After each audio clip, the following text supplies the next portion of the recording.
I now call this meeting of Conejo Recreation and Park District Board of Directors now in session. So let's have the flag salute.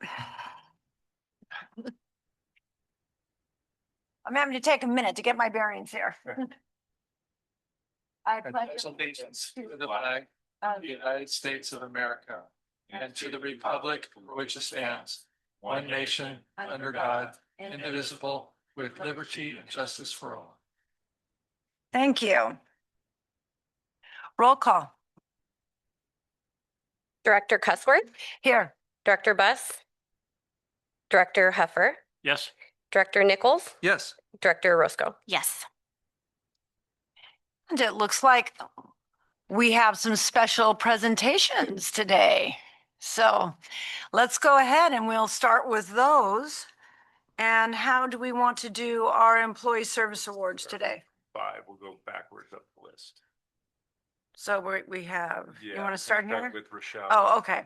So we're going to start with our 5 years, Charlene. So Rochelle, are Yeah. you going to take over? Yes, on thank you, these? Chair Cussworth and members of the board. So Shar, we're going to have you stand up next to the podium, please. And Jim's going to come stand with you.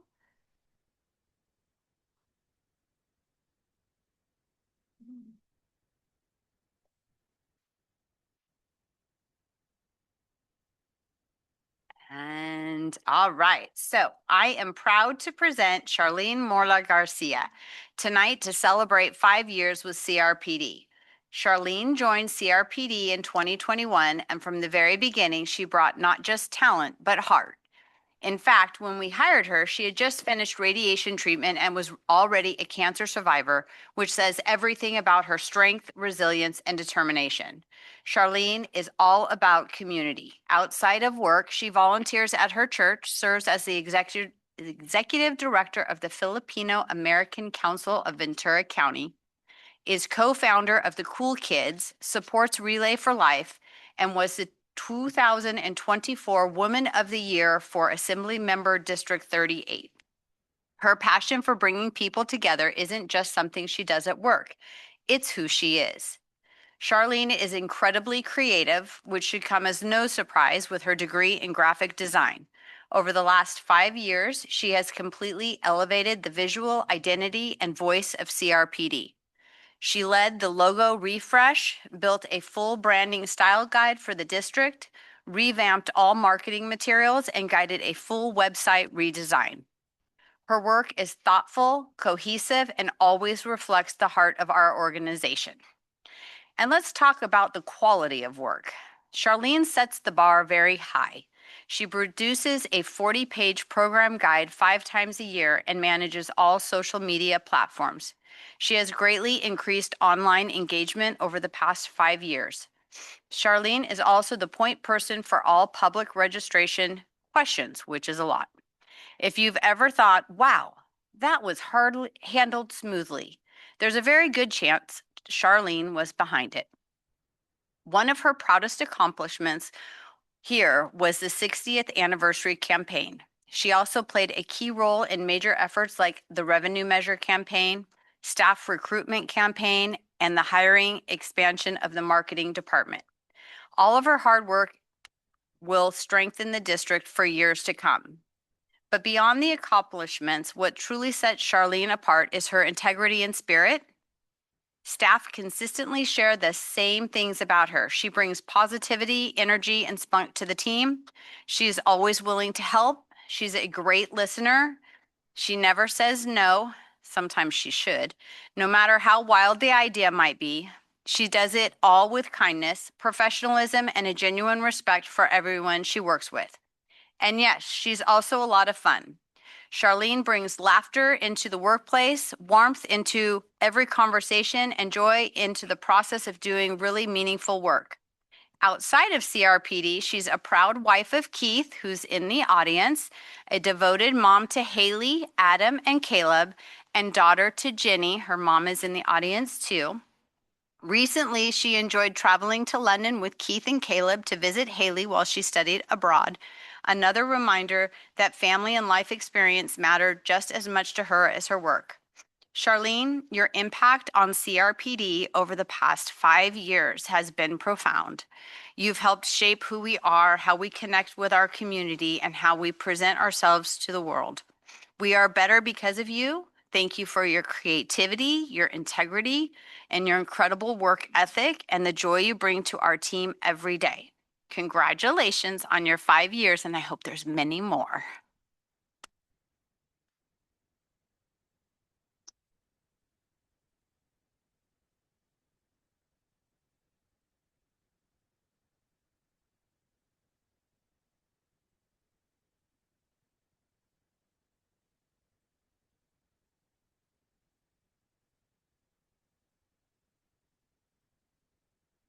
Kidding.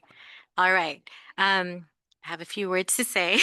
I was actually going to have my son speak for me, but it's my turn right now. Um, Good evening, Chair Cussworth, Board of Directors, staff, and everyone tonight. I just want to sincerely thank the board again, Jim, and especially my boss, Rochelle, for taking the chance on me 5 years ago. Ooh, I told you I wasn't going to get emotional. Whew. Hold on, let me channel in my Chariance. When I was hired at CRPD, it was the tail end of COVID, but also the tail end of my own fight with cancer. And at that time, I was transitioning back into work while raising my 2-year-old son and trying to figure out what this next season of my life was going to be. Oh, my best friend is calling me right now. Looking back, I can honestly say that landing here at CRPD has been such a blessing. This place has truly been and become a second home, not only to me, but to my family. It's given my son a place to play, it's grow and create so many memories along the way while mommy works. I'm also incredibly lucky to work with such amazing people. I have a pretty cool boss who somehow makes every day fun and interesting and entertaining. But I'm also grateful for my little itty bitty department, which has now grown to 3 people, not 2. So I'm really grateful for my amazing Juan and now Brian, who has joined us 2 days ago. Um, but thank you, CRPD and everybody for trusting me with my creativity and then the voice that I bring for all things CRPD. But lastly, I want to thank the people who help help make all this possible outside of work, and that's my husband Keith and my mom Jenny, for always understanding everything and supporting and uplifting every crazy little thing that I do, whether it's for work or for the community. And that time that I miss at dinner or coming home to pick up meds for my mom, I'm doing something and I'm making a difference. So thank you for that support. But with that, I'm truly grateful for this honor and to celebrate this milestone with my CRPD family and my family. Thank you.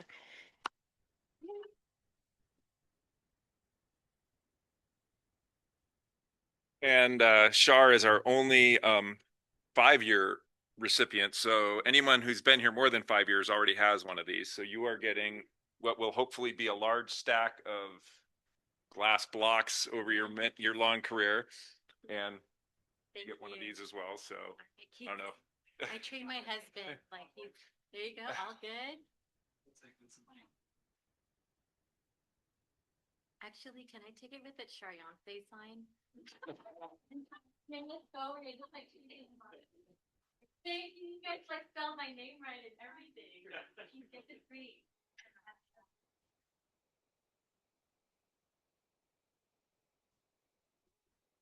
Thank you. Sure. Thank you so much.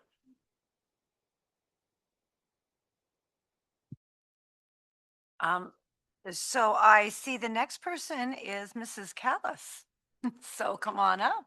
Rochelle Rochelle. Callis, come on up. Calling Rochelle. Where are you, Rochelle? I really wish Dave were here, but he's working. All right. Dave, that was your cue. He said, I'm right outside. Anyway, somewhere close by, Rochelle's husband, Dave, should be standing. I don't know where he is. He just texted me. I can hear. So someone tell him to come on in.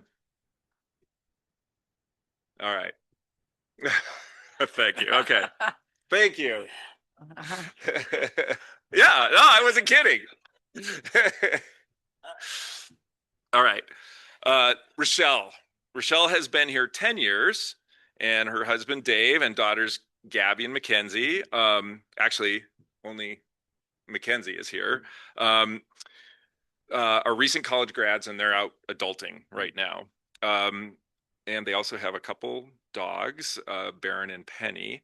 She grew up on the Central Coast and went to Arroyo Grande High School, and then Cuesta Community College and Cal State Fullerton, where she got a BS in child development. And while she was going to college and becoming an adult herself, she met Dave at McClintock's, I think. If you guys remember that on the 101 Pismo, I think it closed, right? Just recently. Yeah, it's a bummer.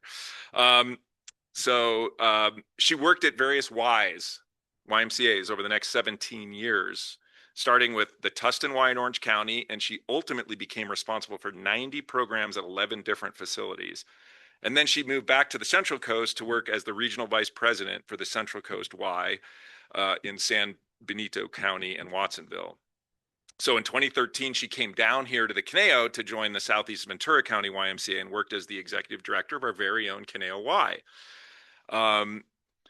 So while she was at the Y, we had a vacancy in the administrator for Recreation and Community Services, and this woman named Rochelle applied. And so in 2016, we had to do interviews, and we actually, she has, just like anyone who submits a resume, had reference checks. And so we do those. We actually call people.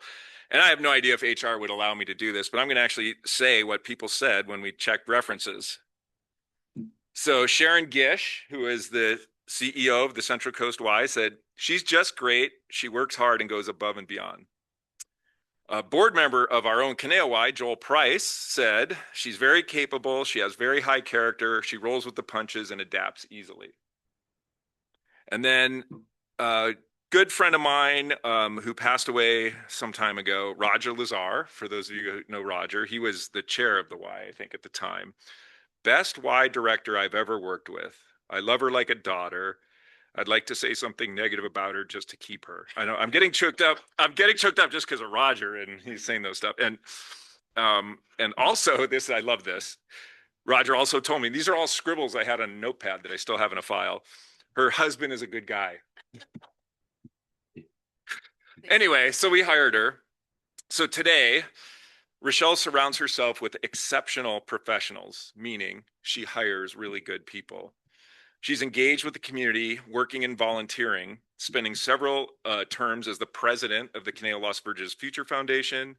She represents CRPD on the Conejo Coalition for Youth and Family as the staff person to that board. She's a board member on Tim Hagel's Safe Passage nonprofit. And she has been a secretary for Play Conejo, which is CRPD's nonprofit fundraising arm, for many years. And in that capacity, she's in charge of a lot of the direct ask fundraising and making sure that happens, ensuring that Play Conejo can match CRPD money for recreation program scholarships for people that need them. She's a leader and is continuously working with her team to polish the recreation division. She has refined systems and processes to keep ahead of the constant changes in employment and labor laws, and she has invested significantly in staff training. She's recently worked with her entire division to collaborate and create the guiding principles for the staff centered around community, creativity, quality, integrity, and fun. And I think that's perfect for rec and for CRPD. She's taken marketing communications to a whole new level. If you can imagine what our social media looked like 10 years ago and what it looks like today. We've had 2 website upgrades since she's been here. She focuses heavily on customer service. And as you guys know, you get the public surveys and the results of those surveys after programming. And she shares that, and she uses that to continuously improve rec and community services. And it's really important. Of our entire budget, the rec side is generating $7 million annually in rec revenue. So that means she's got to run a business like a business and generate revenue to offset some of the instructor programming expenses and whatnot. So it's running a business, a very diverse business. She's been to about, and I wanted to say she's the champion of the mobile rec van. And that happened in the last few years. She's been to about 250 board meetings, just like this. Congratulations. And she's an integral part of our executive team helping lead CRPD in the future. She loves travel, her family, and Dave and the girls are her whole world. She takes her health seriously and has gotten really into hiking lately. So anyway, circling back to all those nice things folks said 10 years ago before CRPD hired her, they're all still true. And I'm very grateful she's dedicated the second half of her career to helping make the Conejo Valley a great place to live through recreation programming, community, and even social services. So congrats and thank you for 10 years, Rochelle.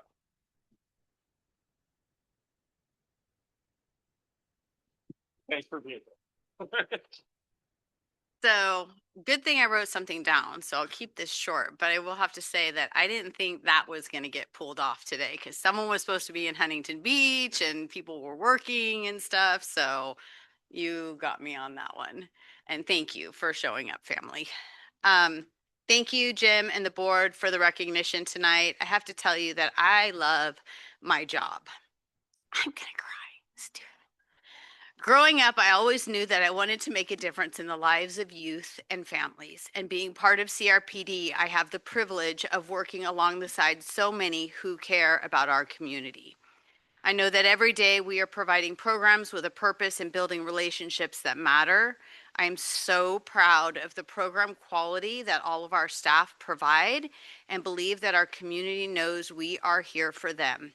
CRPD is family and we all work hard, but we also know how to have a lot of fun. I appreciate the board's support and I just want to say thank you, everyone. I am thoroughly enjoying my journey at CRPD.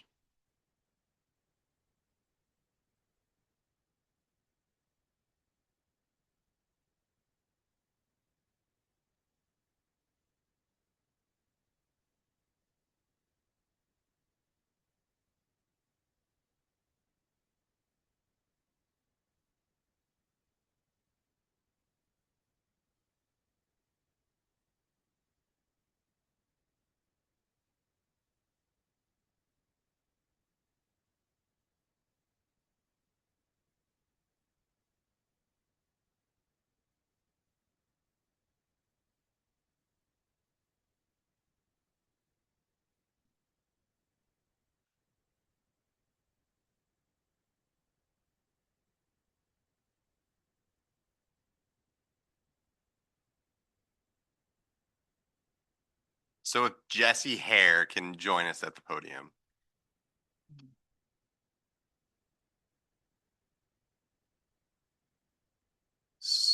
So Jesse Hare has been with the district for 10 years. A little bit of background on Jesse is that he earned his BS in political science and a minor in history from UCSB. How's that working for you, Jesse? Using some of those skills you learned, right?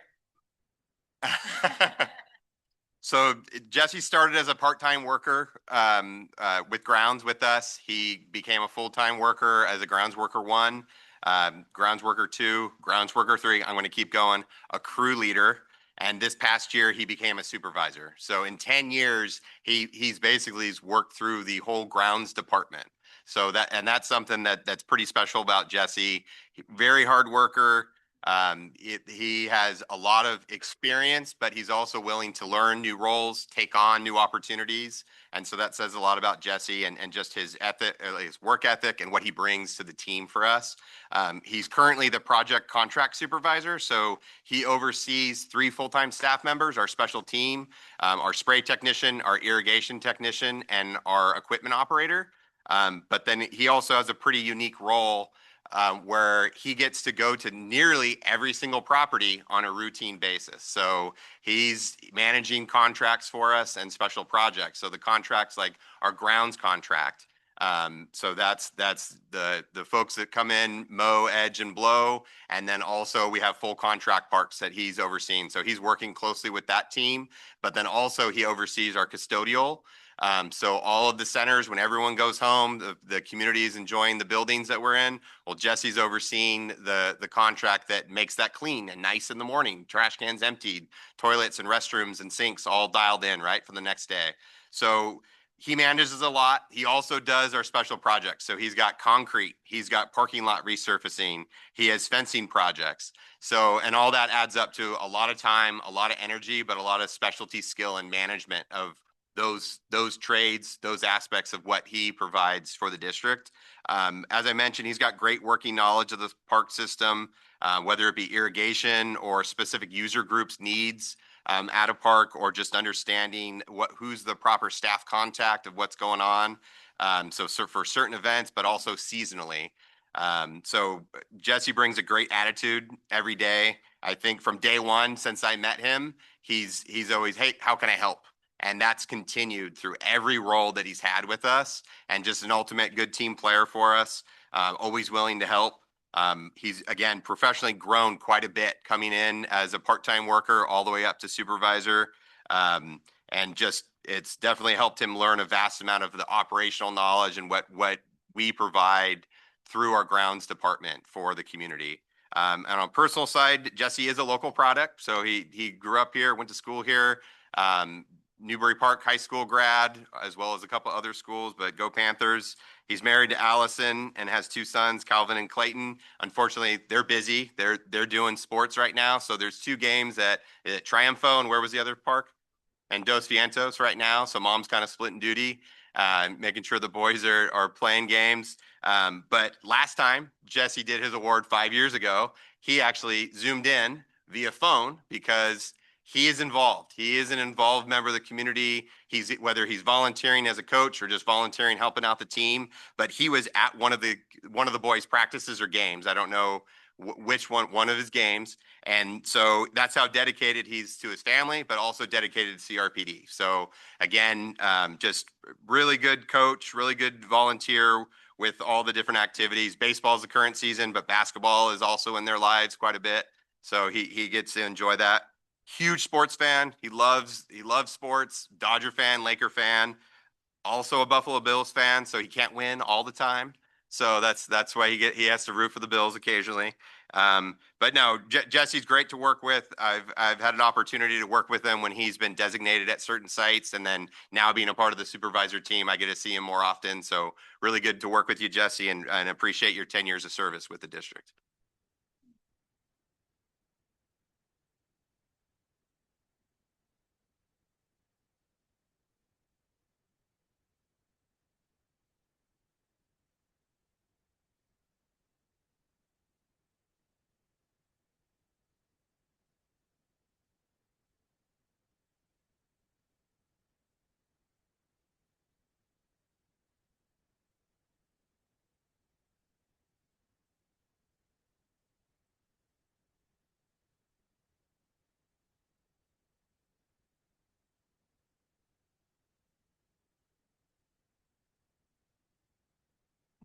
So Patrick Belvik, please join us at the podium.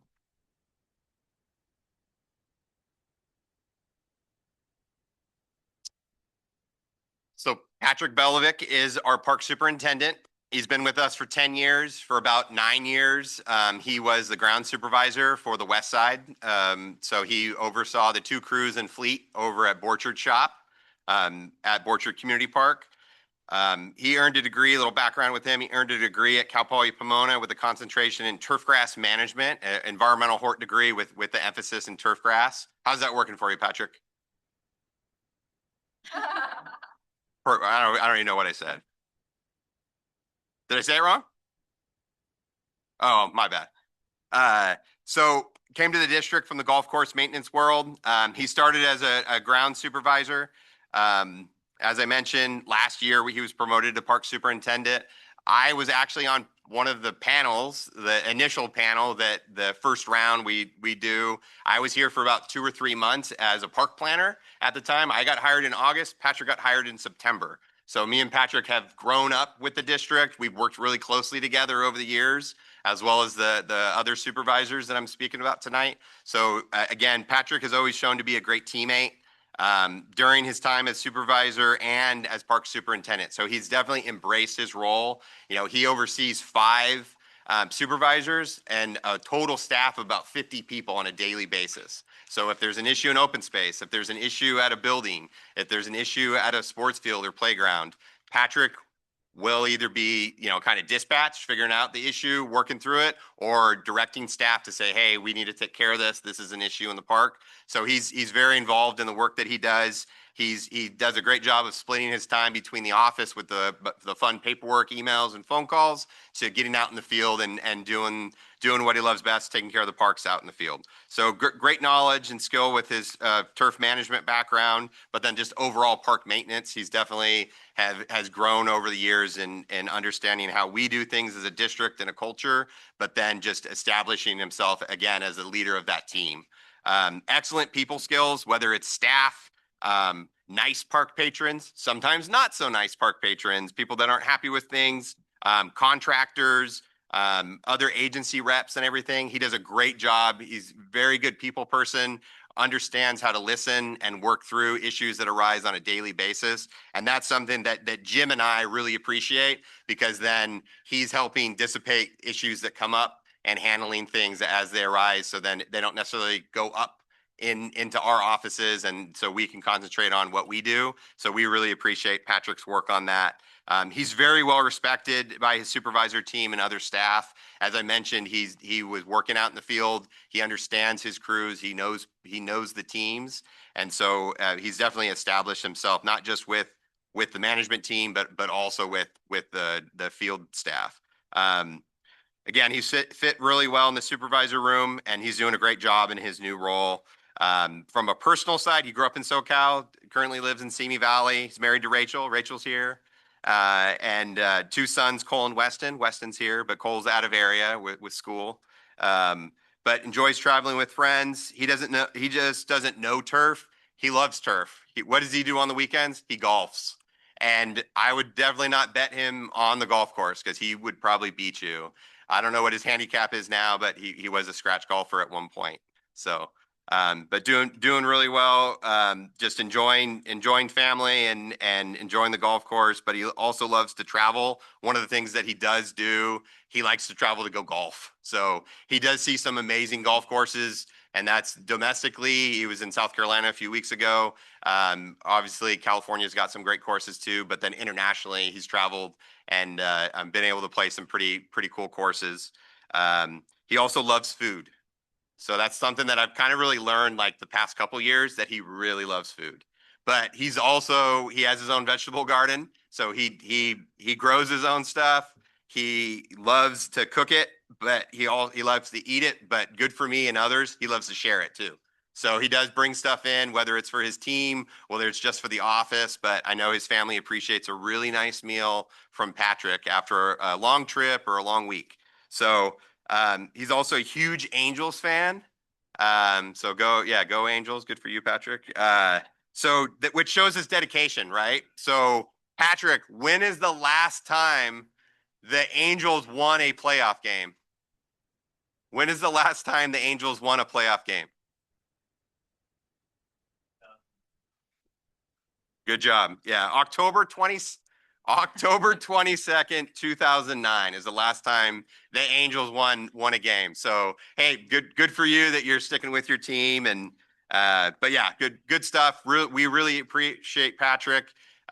He's been a really good teammate. Especially I've seen attrition in my own team. So he's definitely been someone to help me bridge into the field because of his experience, because of his relationships and rapport and understanding of what the parks need, but then also being able to handle working with a variety of different calls, issues, and things that arise in a regular day. So thank you, Patrick, for your 10 years of service.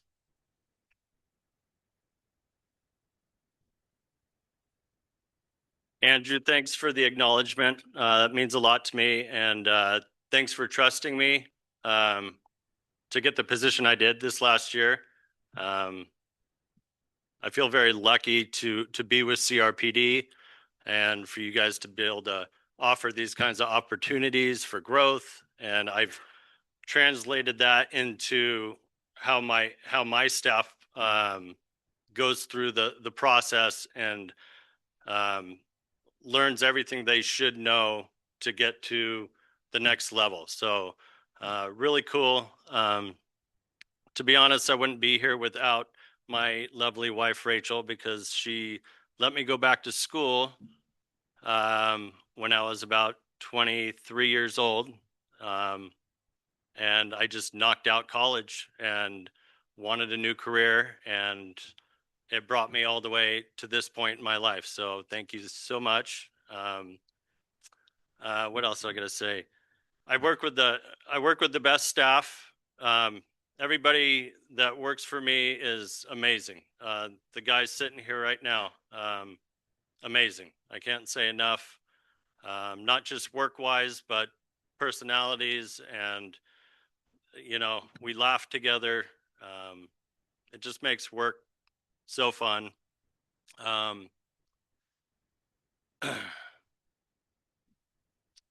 love my family. My two boys mean the world to me. That's what I work for. That's what I live for.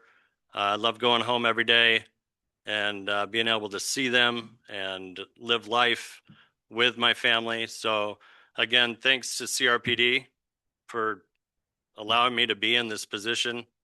It's a great place to work, and that's all I got. Thank you guys so much. There you go.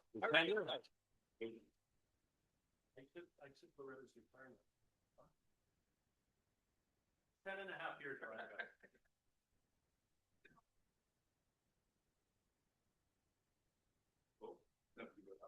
I got when you first came up, I was already 10 years old. Last September. Gotcha.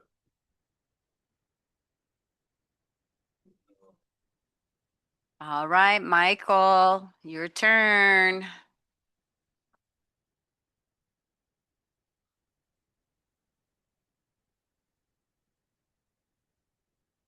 All right, let's talk a little bit about Michael Braff. He is being recognized tonight for 15 years of service with the district, but his journey with CRPD started as a volunteer in 2001. Since then, he has continued to climb the organizational ladder, going from a recreation aide to his current role of recreation coordinator, while holding almost every position in between. Along the way, Michael has pretty much done it all. He has conducted hundreds of classes, coordinated special events, produced the Global Gazette, and handled a multitude of administrative duties while working with youth, teens, and seniors. He has put his degree in tourism, hospitality, and recreation management from Cal State Northridge to good use. For the past 5 years as coordinator of Borchard, Michael has led part-time staff of around 25 individuals, managed classes of over 30 independent contract instructors, and been a lead staff for multiple special events, including Flashlight Egg Hunt, Day of the Dead, and May Mayhem, which is coming up this weekend. One of his favorites. Michael has also brought senior programs to Borchard like Mahjong, line dancing, art, and cooking classes. In partnership with the Safe Passage Youth Foundation, he has been heavily involved in Conejo Creek programming and the Conejo Creek Teen Club.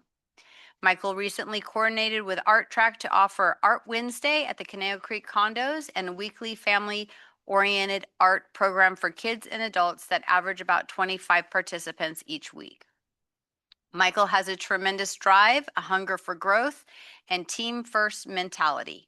Over the past few years, Michael has contributed to the Professional Growth Committee, attended multiple CPRS training conferences, and conducted mock interviews with staff looking to hone their skills. In 2024, Michael selflessly transferred to the Conejo Community Center for the summer months to help them get through a challenging staffing shortage. He never once complained and was instrumental in helping stabilize the unit through a very busy summer programming schedule. When asked where he has grown the most over the past 5 years, Michael said that he understands people better and can more confidently give direction, establish expectations, and delegate to staff. He takes pride in setting his staff up to be successful and seeing their development over time. Michael is married to his partner, TJ. Together, they enjoyed traveling, which has included trips to the Philippines, Amsterdam, France, Belgium, New York, Hawaii, and Las Vegas. When do you work? No, I'm teasing.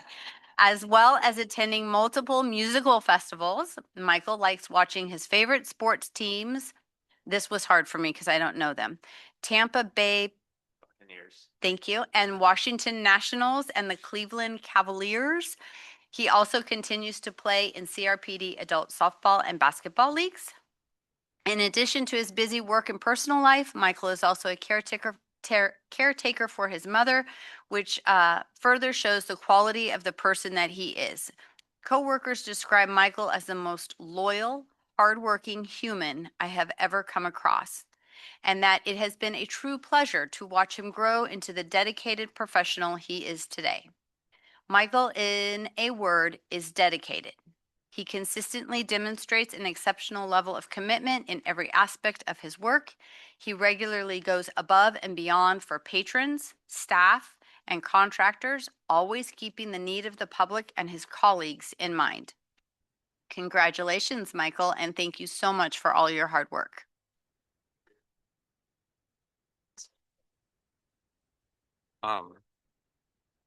Good evening, everyone. I'm honored to be celebrating 15 years with Conejo Rec and Park District. It's hard to believe how quickly the time has gone by, but I feel incredibly lucky to spend these years doing something I genuinely love. First, I want to thank the board of directors, Jim Friedel, and administration for all of your support over the years. Thanks for giving us the tools, resources, and encouragement we need to do our jobs and serve our community every day. I want to thank Kurt Gunning. Kurt, you have been an incredible mentor and friend. Every day I come to work, I learn something new, whether it's recreation, leadership, or somehow even more about Coke Zero, rock and metal music, and wristwatches. But your guidance and support has meant the world to me. Thank you. I also want to thank Patty Ham, Global Center Supervisor. Patty's known me the longest through CRPD. She knew me when I was a kid taking CRPD classes. She's played such a big role in helping me grow into the person I am today. I'm so grateful for her support and belief in me throughout the years. To the amazing Borchard Center staff, thank you guys for making every single day fun and meaningful. I'm incredibly proud and grateful to work alongside each and every one of you. You guys truly make the center Borchard Center. And finally, thank you to TJ. Thank you to my mom and my friends for your constant love and support through every single stage of my life. You've helped shape, motivate, inspire me more than you know. CRPD has never been a place that I work. It's my home. It's my family. I'm grateful every day to be able to do what I love and be myself, surrounded by such amazing people. Thank you guys all for being a part of this journey with me. Thank you. So there's your, oh, that's your little thing, and then there's this.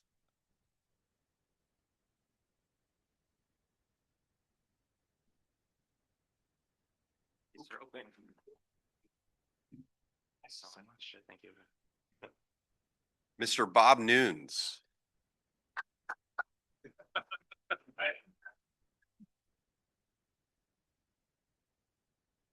So Bob's been with the district for 30 years, believe it or not.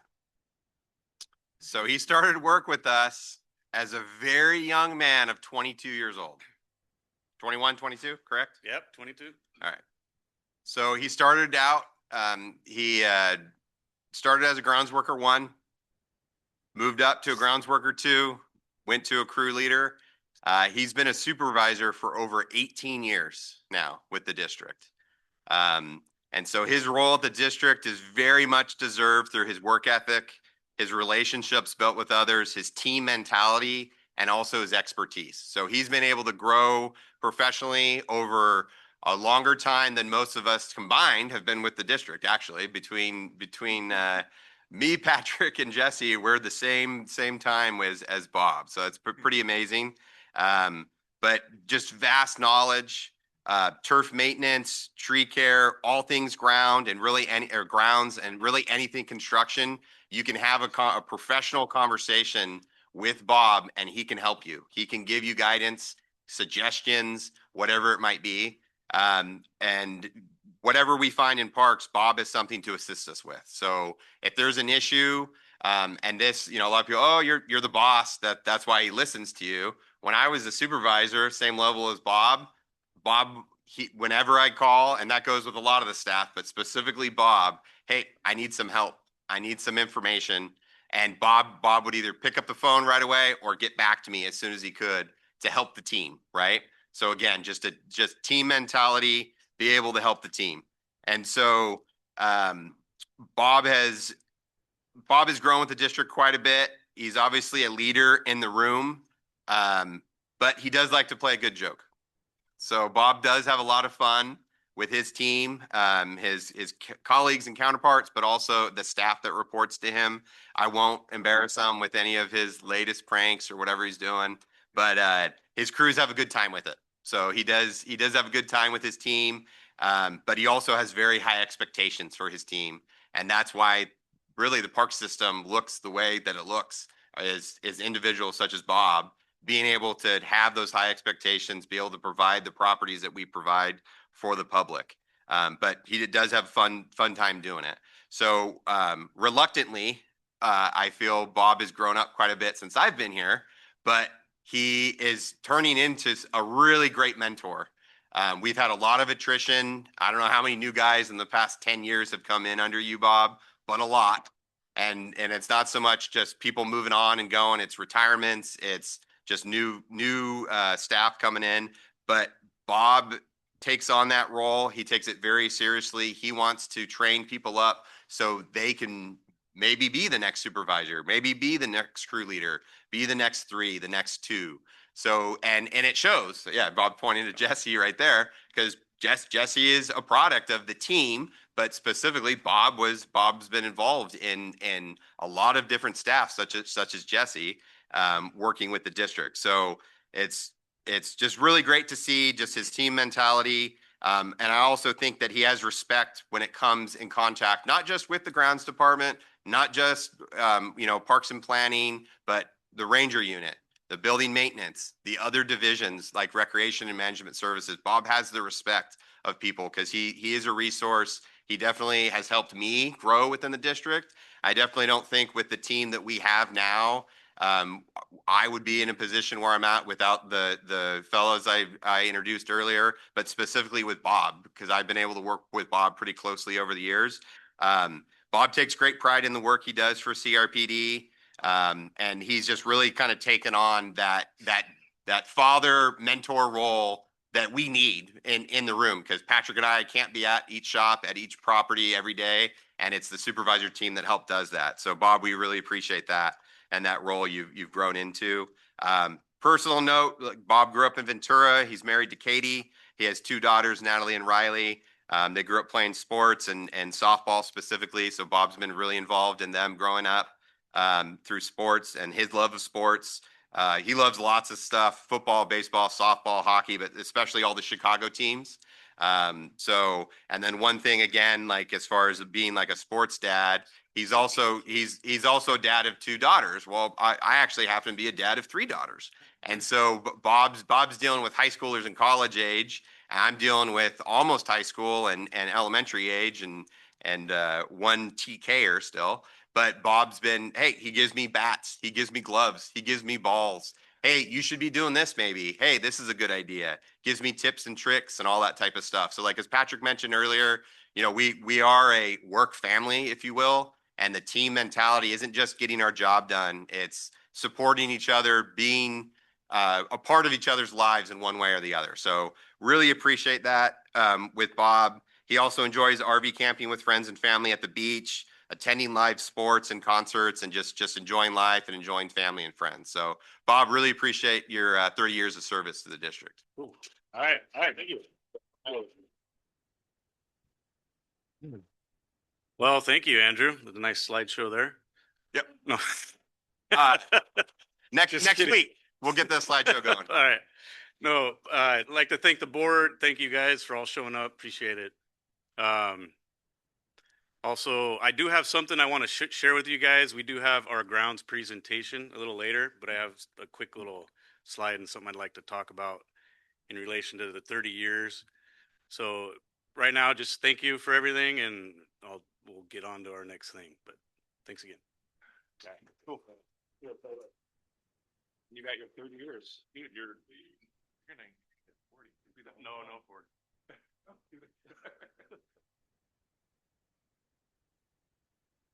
Thanks, man. All right, sure.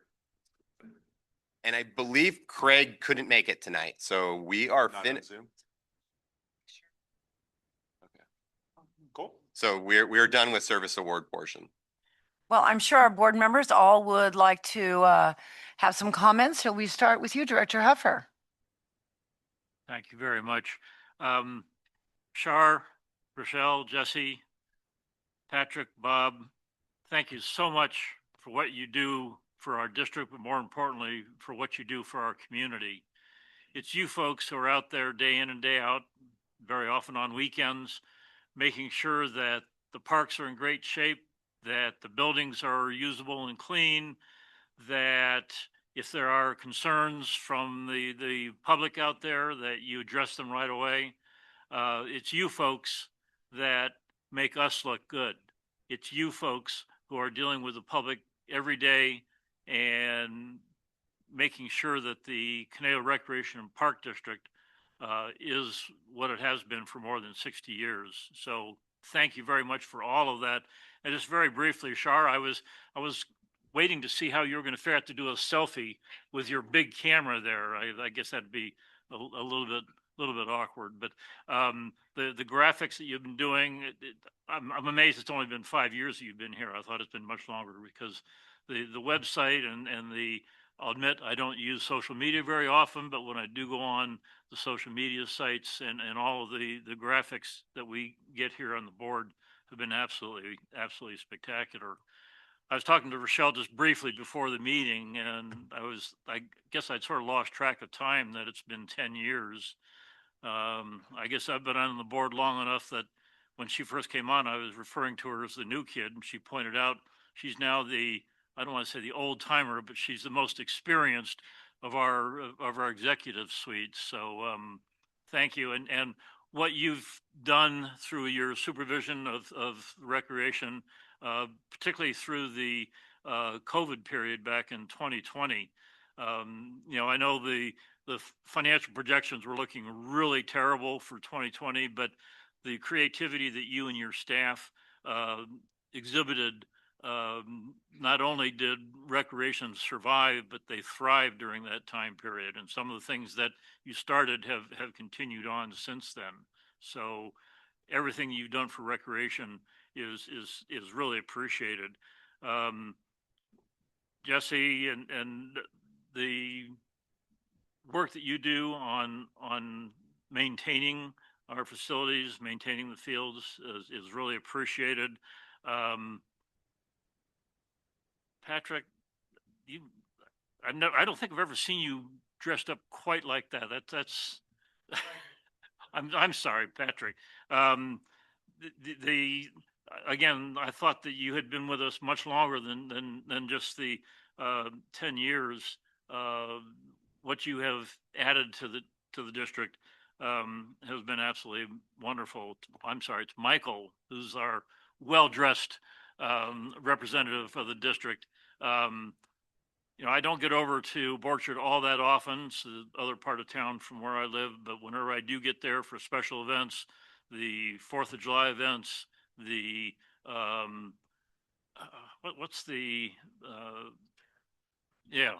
the special events that go on over at Borchard, you and the staff over there do an absolutely spectacular job.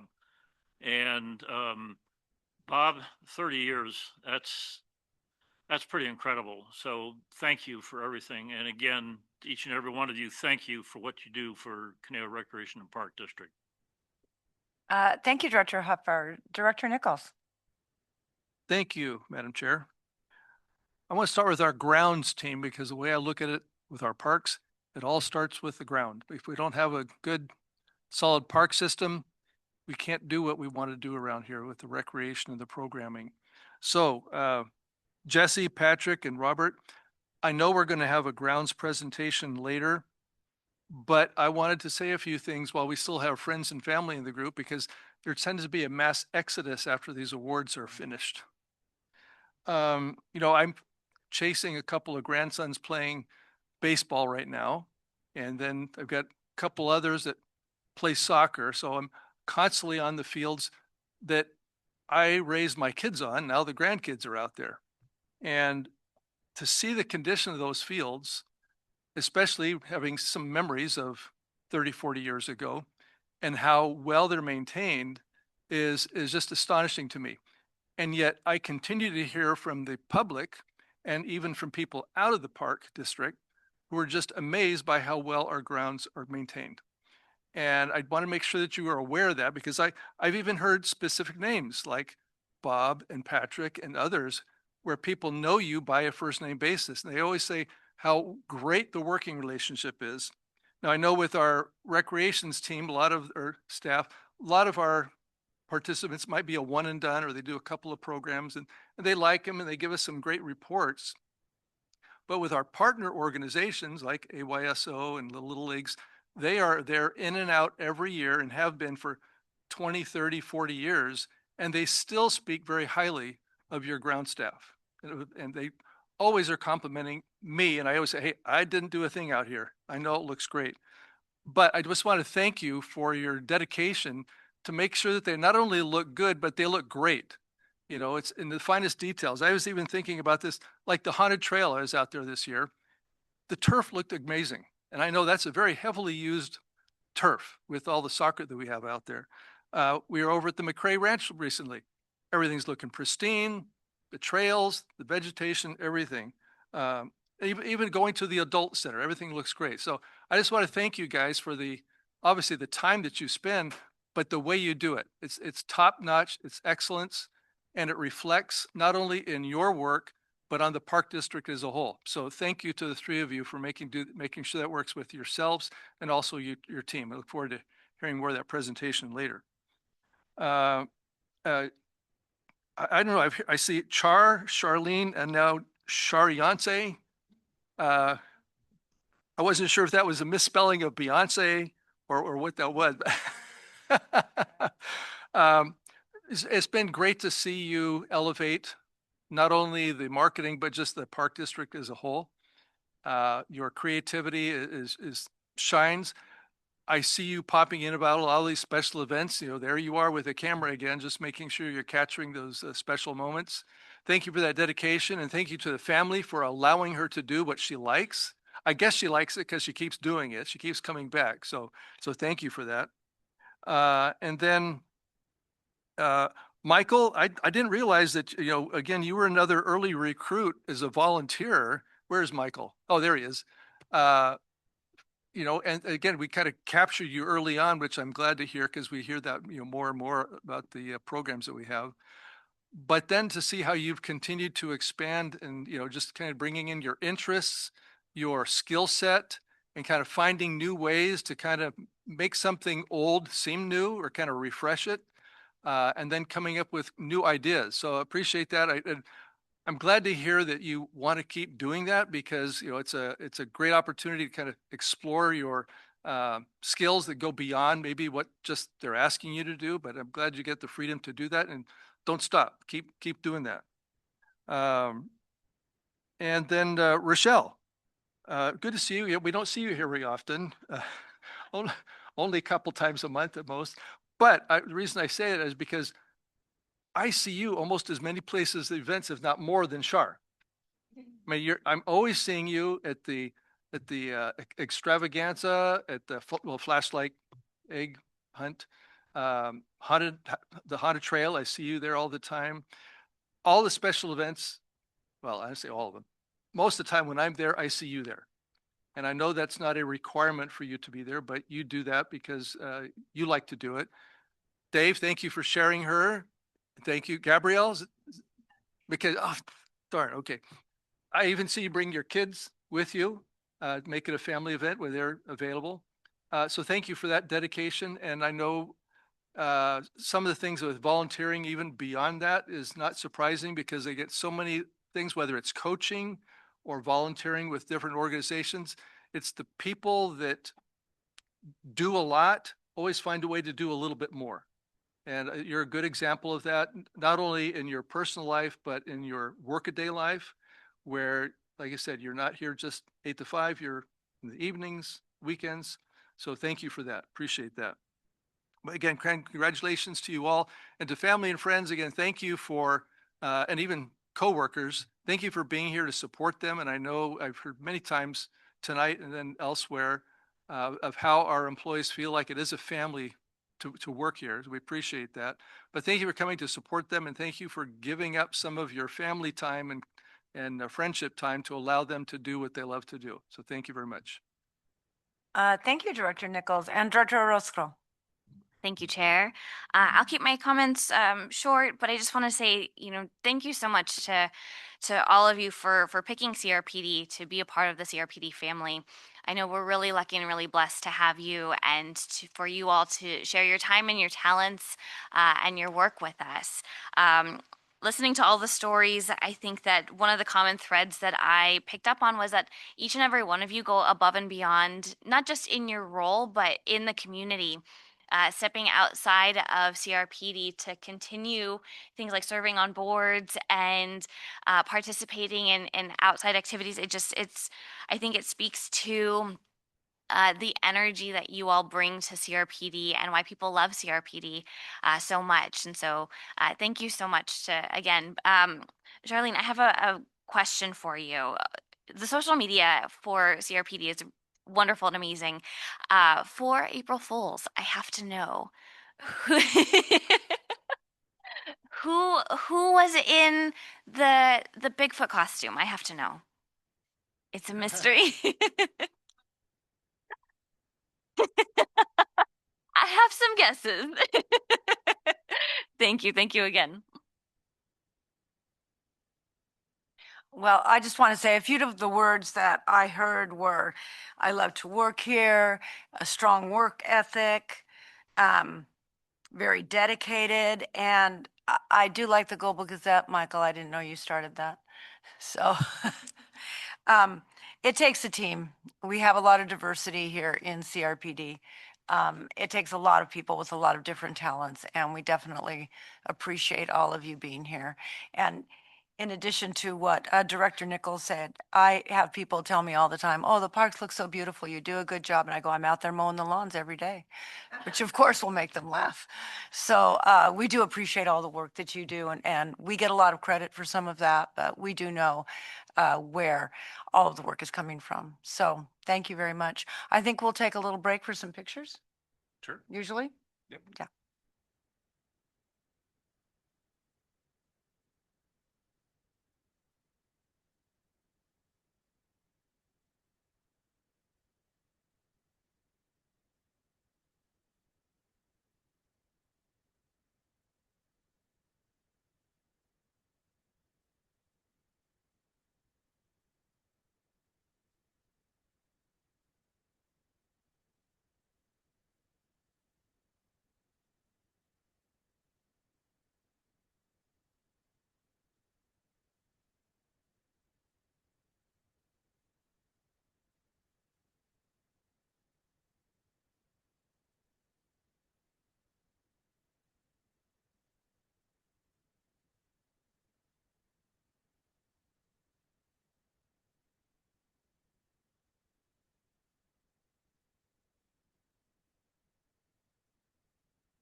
So if everybody who's not planning to stay for the rest of the meeting would like to exit, that would be highly appreciated. Typically, I'd have to look. It does happen, but obviously, we all took a lot this time. So, yeah, we did. I mean, I yeah, love, I know, but I know. Well, you know, we don't have as much angst over the, an issue, so we don't have much. Yeah. We didn't, it'd be a different story, but. And you know what? You could choose to. Well, I'm going to do the grounds presentation. you are, okay. Yes, I was gonna say, you could flip public comment. Grounds people to be able to Okay, go. okay. So. Okay, we're going to move right along, and we have a presentation from the grounds crew. So who's going to be in charge of that? So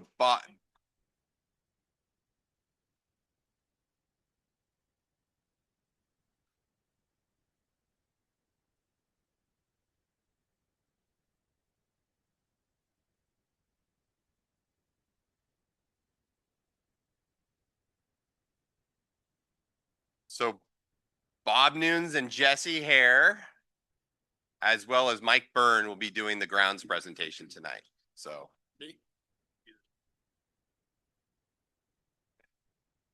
All right, so as I said earlier, I had a little something I wanted to share with you guys. Is Craig, is he coming in? I don't know. All right, so you guys all know I've been here for 30 years. I started in 1996, and Craig Victor Welling, who has his 35-year, I don't know if he might not be here right now. Anyway, I have him to thank. He actually was on the hiring board, the interview panel. So he was one of the guys that helped hire me, brought me aboard.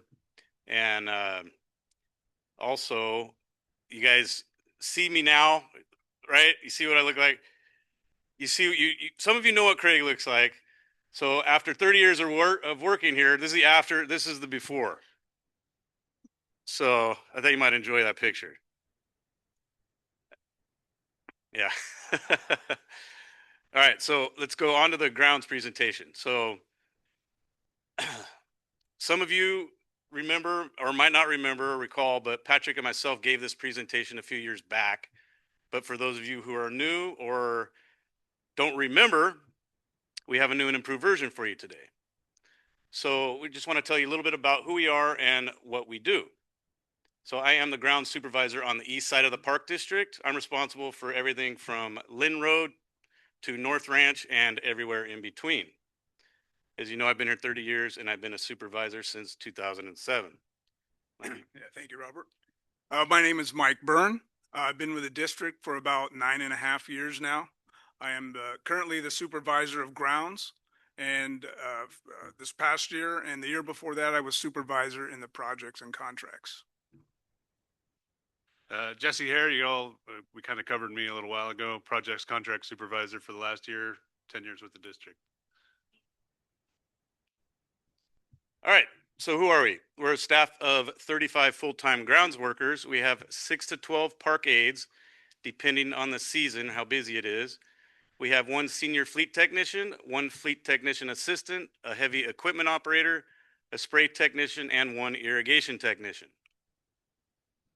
So this wonderful chart that Jody made, we have her to thank for this.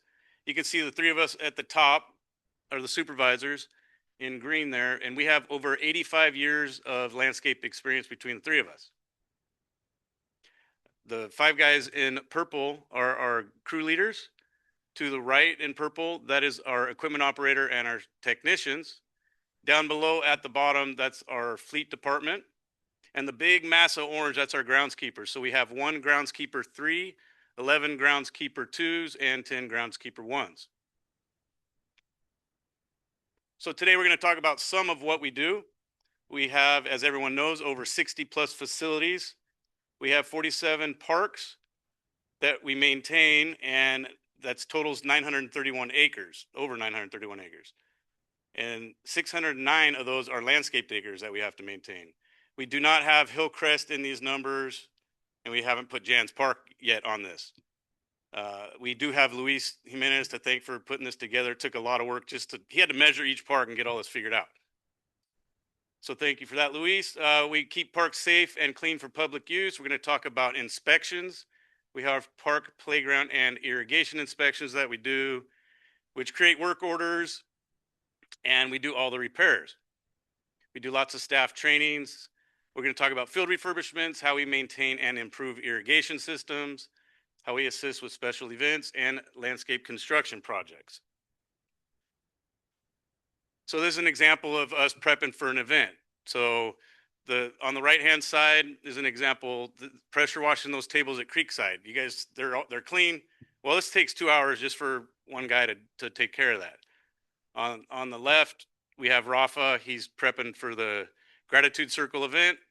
He's cleaning the plaques. Merle was just raising the trees for our giant administrator over there. He wants them up their ways. Yes. So we also do park inspections and playground inspections weekly. This is the old way we used to do it. So we do it on paper. The guys in the park would take care of the inspections, do it, and then the crew leader would have to go back to the office, fill out this form on his computer, print it up, get it to the supervisor, and the supervisor would put it in a binder, and then they'd send it off to storage for possible future use. So today we have this app on our phones. The guys are able to do it out in the field.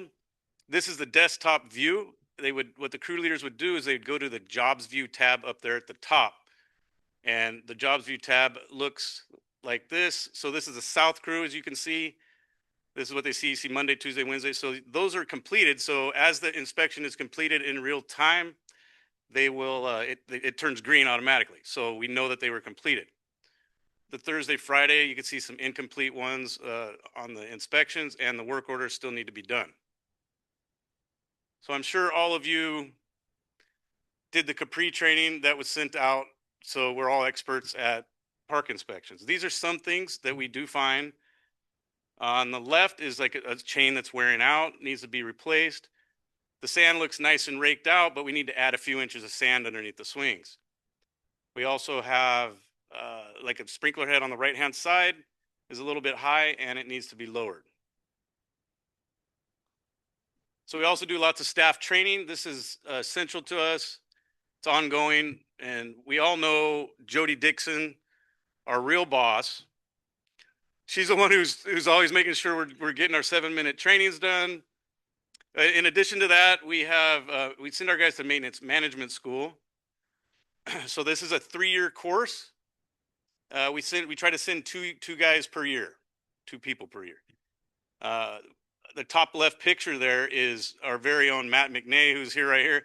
He is a crew leader for us, but he is also a first-year regent, and this is his second year. This will be his second year teaching there.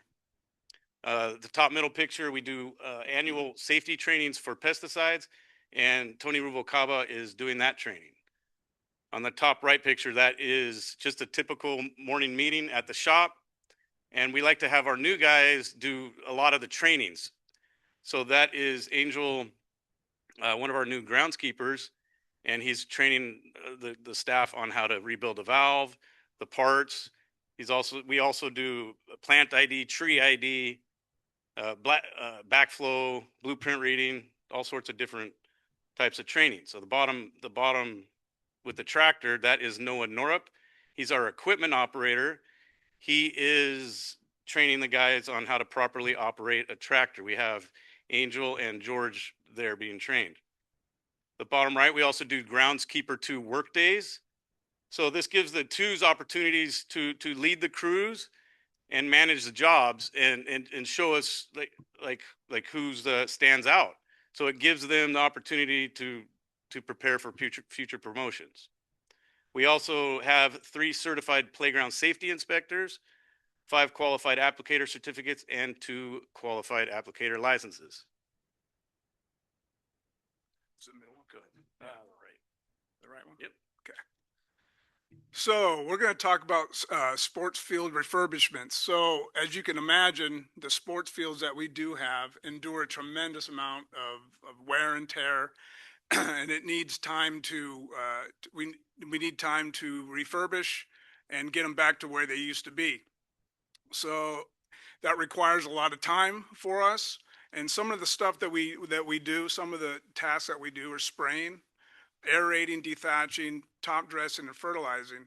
And as you can see on the top left corner is our pest control technician. And with his, we got really improved our technology of where he needs to spray and where he doesn't need to spray. And we have on the middle top, we have a gentleman who's aerating the turf. And then on the right there, we have another staff that's dethatching the turf. And the below picture is an example of our Conejo Creek South baseball field, which Craig Welling is a professional of whatever he does. And that's an example of what his top dressing looks like during the refurbishment. We also use fertilizing systems, whether it be granule or a fertigation system. Also in the sports refurbishment, we like to tend to our baseball and softball fields. As you can imagine, that turf, it gets worn out, it starts losing its edge during time, and so we need to recut those edges, and those edges are cut by hand, by the way, in these photos. And then we have our very own Craig Welling helping out on the pitcher's mound at Waverly Park. And then oftentimes we have to either reseed or resod our parks, and those bottom photos is an example of sod installation. Irrigation. Irrigation is a daily responsibility for the grounds folks. Okay, so we have miles and miles of pipe underneath the grounds that we walk on at the parks. We do mainline repairs. As you can see in the top left, we have Craig Welling again. He's fixing a main line at his park at Conejo Creek South. And then another one in the bottom left is another example of a mainline repair. But we have to talk about safety concerns as well. So some of these parks have been built decades and decades ago. And during the park installation, a lot of the sprinkler valves and other irrigation boxes were installed in the middle of the field. So over the years, we've been trying gradually to eliminate the valves in the middle of the field and relocate them to the perimeter of the field. Examples would be those top pictures, which we have Pepper Tree Park and Oak Brook Neighborhood Park. Water conservation. So our water technician, Billy, he is responsible for making sure that we are watering and irrigation systems are running properly and efficiently. And then that bottom right picture is an example of his testing that he does. He sets out cups at a certain part of the turf, turns on the water, and making sure that we get the correct watering. Events and reservations. So what does that have to do with the grounds? Well, we work together with all the other departments, especially recreation and sports. And what our job is that we need to prep before any kind of event, a big event. As you could imagine, if any of you guys have been to any of the concerts at Conejo Community Park, you know that we attract thousands and thousands of people, 5 or 6 times a summer. And we also, so we have to prep it. We have to get the grass mowed. We have to make sure that everything's lined out. The facilities are ready for that kind of influx of people. So the top left picture obviously is Conejo Community Park during one of the concerts. Bottom left is Bark in the Park. And the middle picture on the bottom is our retired equipment operator, Mark, who's assisting a young man on backhoe. And then on the bottom right is an example that is at Lakeside at Conejo Creek North, and that's what it looks like after we're done cleaning up at one of those events. The right one. All right, so another aspect of our jobs is landscape construction projects. These are funded through various means such as grants, budget line items, capital improvement projects. This particular project is a fire modification project at McCray Ranch, at the upper house at McCray Ranch. We work closely with the crews to figure out logistics, things such as moving irrigation, what trees need to be removed, what plants we want to put back in. We also work very closely with our park planner, Tabitha McAtee. Staff input is very important when it comes to this stuff. Once all that is in place, we are monitoring the contractors, making sure that they are doing everything that we require of them, that we ask them to do. So here is the after photo. You can see that most of the eucalyptus trees have been removed. There are new shrubs, new plants. The fence has been repaired. The asphalt has been repaved, and it's just a nice facelift for that historic site there at McCray Ranch. Some other stuff that we do. We have our crews will determine whether baseball field is past its prime, and we decided that it needs to be ripped out. So this kind of goes back to our training aspect of our jobs. We allow the crews to design the irrigation, measure, cut the infield arcs, rip the sod out, lay the sod, and get the field and the base pegs back to where they need to be. Another part of my job that's specific to me is fencing, concrete, and asphalt, always with safety in mind. Whenever I'm in the parks, we're looking for things that need to be repaired. It's an ongoing thing, and we prioritize and get those things done as soon as we can. On the bottom here, we have a project that was completed by our grounds worker 2 at Conejo Creek North, where it was kind of like just like a dead rundown area next to the playground there, next to the lake. We designed the project, ordered the boulders, picked the plants, laid the mulch, and as you can see, the product was pretty satisfactory. So one more thing we do. One more thing. So this is our biannual cleaning of the lakes at Conejo Creek North. We go in there and clean out the waste from the ducks, the fish, and the turtles, and other debris. And it's pretty much an all hands thing. We have everybody chipping in. It's really a lot of hard work, but it's all for the factor of having it look phenomenal at the end. Whoop. Oh, yeah. Thank you. Okay, so this was going to be the last slide here, but when we showed our administrator and superintendent this slideshow, at the end we had a bunch of slides that didn't make it. This thing was about 45 minutes, by the way, before we showed it to them. So like, you got to cut some things out. So we did, and Andrew said this might be nice for you guys to see just the collage, because this is kind of how it was. And in particular, he wanted you guys to see a short little clip of how we tunnel underneath a sidewalk. There's a 3-inch pipe, and people might wonder, how do you get under here? Well, it's all in the legs. So you guys got to pay attention to our guys' right legs. All right.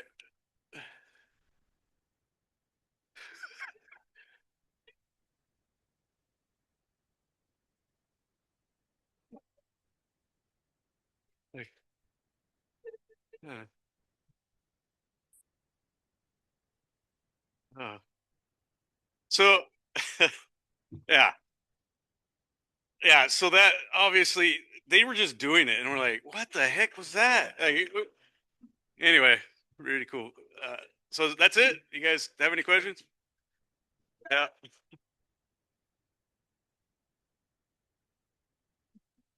Thank you very much. Very entertaining. I could tell that our guests tonight even quite enjoyed your presentation. So let's start with Director Orozco.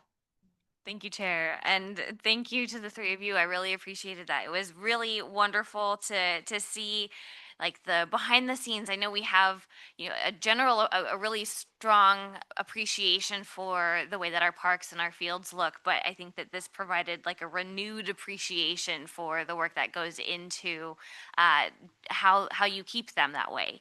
I did have a quick question. I'd love to know some more information about your maintenance management school. Would you mind sharing a little bit more about that? Oh, well, okay. We have the guy right here. Just perfect.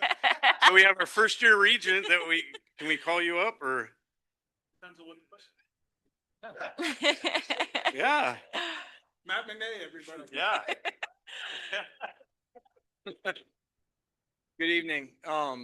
So the Maintenance Management School program is a 3-year program that we're supported by our overhead. The first year is an introduction to a maintenance management plan, and it deals with asset inventory, maintenance activities, time standards, but really wrapping your head around how to manage the facilities. The second year is a greater focus on budget and public speaking in particular, which I'm getting a little anxious, but it's a great opportunity to work on and improve those skills. The third year is what they refer to as grad forum, and that's really largely about personal and professional development. So I was fortunate to be supported in all 3 years of the program. The grad program actually has 2 additional years, and Matt Kuba, the old superintendent, agreed to allow me to do a second year of that program. The experience was profound. It was really, really instrumental in my personal and professional growth and development. And I was encouraged by staff there to pursue becoming part of the teaching cadre. So I applied for that position, completed last year, my first year as part of the regent or board of regents, administering the first year program. And then it's a 6-year commitment, something that Andrew, Patrick, Bob, all of the supervisors were supportive of and have been encouraging, and it's been a great opportunity. That's wonderful. Thank you so much for that additional insight. So Director Nichols. Why am I keep? I'm not gonna let you off the hook just yet. I have a Matt. follow-up question. Maddie, he has a Matt? follow-up question. Got a follow-up question. Yes, go You're ahead. doing such a great job of public speaking. I wanted to give you more opportunity. I'm really working to try to lower the anxiety right now, but go ahead, please. I just wanted to know what entity oversees that program? It's California Park and Recreation Society. It is CPRS. Okay. Yes, it is. Okay. And then do you get like a certificate at the end that you get to hang on the wall or something? You do. At the completion of each year, you do get a certificate Right. for the completion of that. And then attendance or enrollment diminishes each year. So they accept 75 applicants in the first year program, 50 in the second year program, and then 25 in the grad forum. And it largely based on how receptive people are to the experience and how much they go back to their agency requesting to reattend. Perfect. Thank you. You're I'm, welcome. I'm glad to hear that because, I've always been a supporter of staff training because if you don't get trained, like you said, you're not going to have quality people. You want to make sure that they have, something to look forward to. So thanks for sharing that. Absolutely. Thank you. And I wanted to kind of reiterate some of the things I was talking about earlier with the grad. I do my own yard work. I always have. So I'm always kind of looking at things like that. I know what it takes to make a yard look nice and to keep it nice. And, like I said, I've never been disappointed whenever I show up to one of our facilities. And even when it's being maintained, you guys seem to keep things looking good. So again, thank you for doing that because I know it's not by accident. There's a system to it, there's a method to it, and it's persistence. You got to keep it up. And I know you get a lot of unfavorable comments when they get through the refurbishment process, because people want their sports fields and everything else. But if we don't do it, then it's not going to be maintained. I was reminded of that this morning when I was taking a walk and looking at some ball fields in San Diego, of all places. I'm thinking, hey, big city, they got to have wonderful ball fields. And they had 4 ball fields, very similar arrangement as to our Fiore fields. They got 4 ball fields along through there. And I'm looking at the ball fields. I go, I don't think these look much better than the ones did in Sandlot movie. These things were just not very attractive. The netting was falling down, the fences was falling down. I mean, just everything about it didn't look very good. And I just was thinking, if I were a family member or if I were a little leaguer, I wouldn't have quite as much pride in being there as what I see in our ball fields. And I was walking along the trail. That's kind of like, well, it's in the Mission Valley in the San Diego River area. I was looking off to the side and there's all these brush and trees and things that also wasn't being very well maintained. And I realized it was an encampment. And it's right next to the ball fields.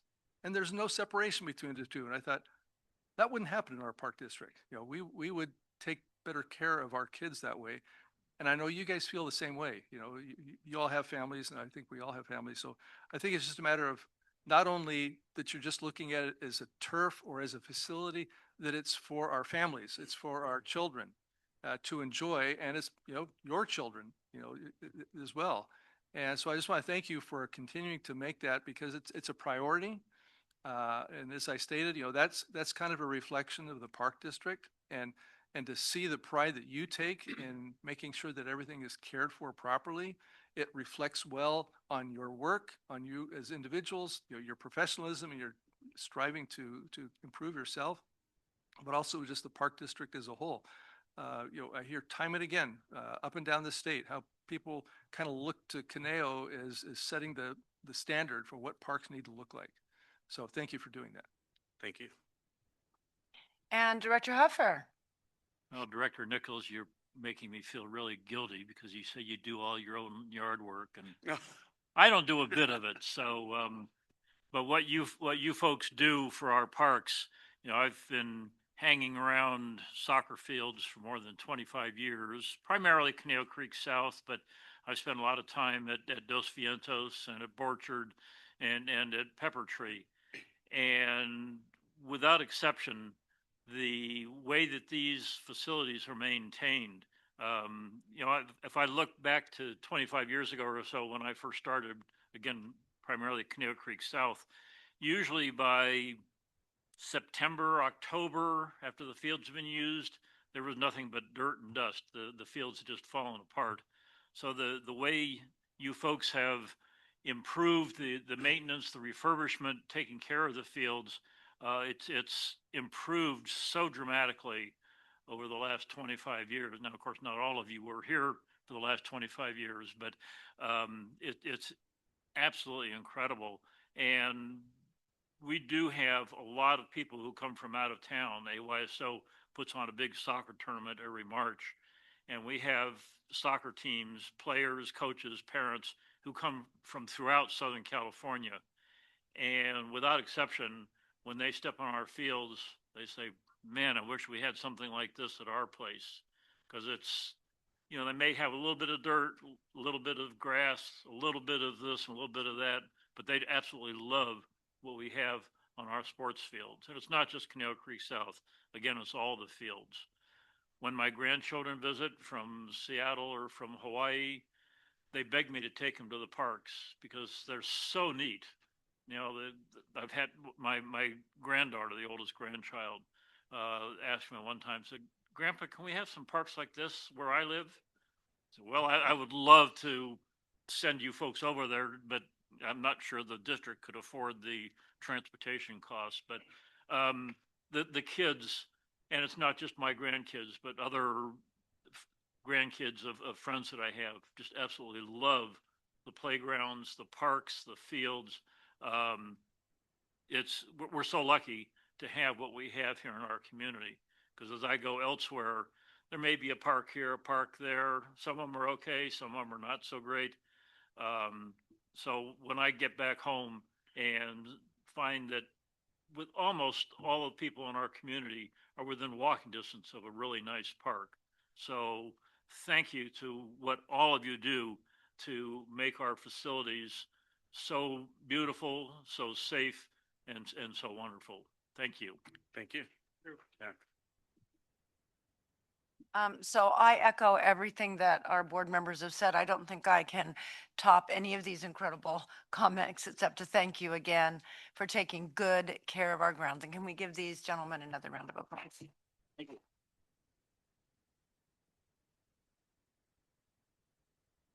Now we come to the, I think, long-awaited part of our agenda, which is items from the public.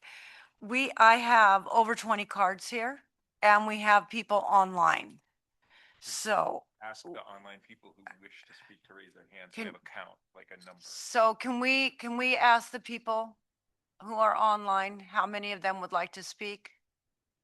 By raising your hand. Please raise your hand online.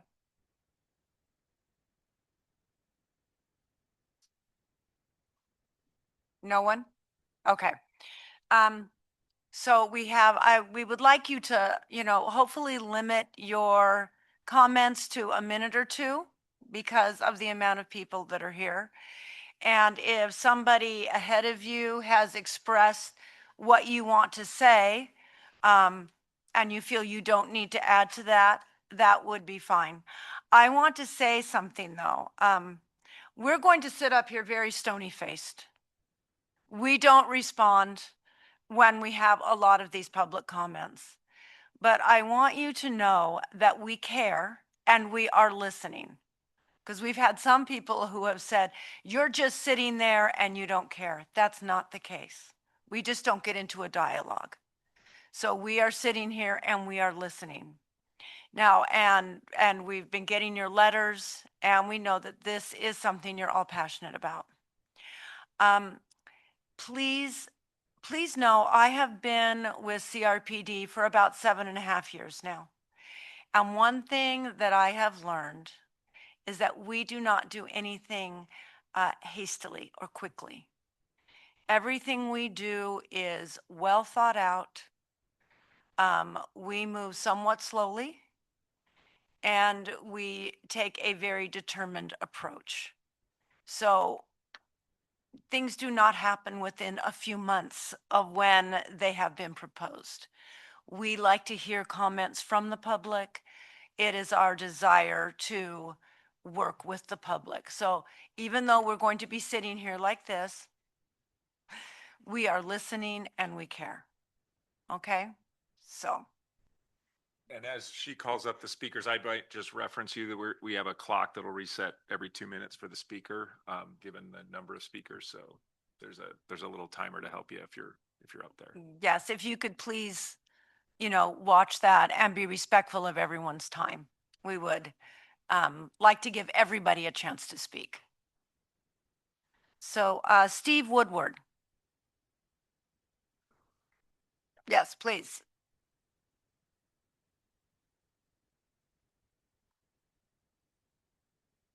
Hi, my name is Steve Woodward. I'm a retired software engineer, and I've lived in Waverly Heights next to the CRPD Equestrian Park for over 21 years. The neighborhood is also zoned by the City of Thousand Oaks for horses. Horses are a fundamental proposition of not only the neighborhood, but the entire Conejo Valley. We currently have 2 horses on our property. Every home in that area is sold as horse property. That value is available in only a few places in this entire region. This value is created because 2 separate government entities have established an area of high equestrian interest, CRPD and the City of Thousand Oaks. Each of these bodies is responsible to ensure the well-being of projects and neighborhoods they consciously created along with the associated people. I know some of you, and I know some about each of you, and I know that each of you believe that science is paramount to all decisions when available. Through the meetings established by Andrew Mooney for a revision of the Equestrian Park Master Plan, it has become apparent that science and facts are not being properly considered. The science being ignored is equine behavioral science. It was clear that no one on staff was aware of the fact, for example, that horses have drastically different hearing than humans. They can hear your heartbeat from 6 feet away. They hear frequencies up into ultrasonic range, 33,000 hertz, while young humans hear up to 20,000 hertz, and like me and everyone up on the dais, we probably only hear it to 12,000 hertz. This means all the human assessments about what noise is acceptable is not applicable to horses. This hearing difference is not small, it's significantly greater. Horse vision is also quite different, giving them panoramic vision of nearly 360 degrees, quite different than what we see. We only see what's in front of us. Horses see nearly everything around them. The concept plan does not account for these facts as evidenced by the proposals of RC cars and pickleball mixed in with this park. Horses are prey animals. Their primary defense is to run, and run they do, often throwing riders and hurting themselves in the process. Hardscape and paved parking lots and cement structures for picnicking are not compatible with horses and organized equine competitions and training. The concept plan does not account for these facts. A professional equine park designer is required to successfully create a good master plan for Conejo Creek West that properly accounts for the nature and behavior of horses and the known facts about them. I request that CRPD fund a professional equine park designer to consult on this plan. It's also come to my attention that the Garden Club has little interest in expanding their area and that the concept plan showed a large increase. Please wrap up your comments. Yeah, I will. I request that the Garden Club input be reassessed so they can speak for themselves because it appears that they have not been heard properly. Please repair these lapses in your process, pay attention to the science, and do better. Thank you for listening. Thank you.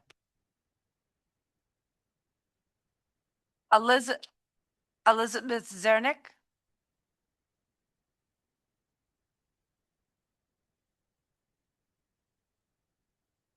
Okay, so speaking of gardens, hi, my name is Elizabeth Zernick. I'm the treasurer of the Las Flores Community Garden.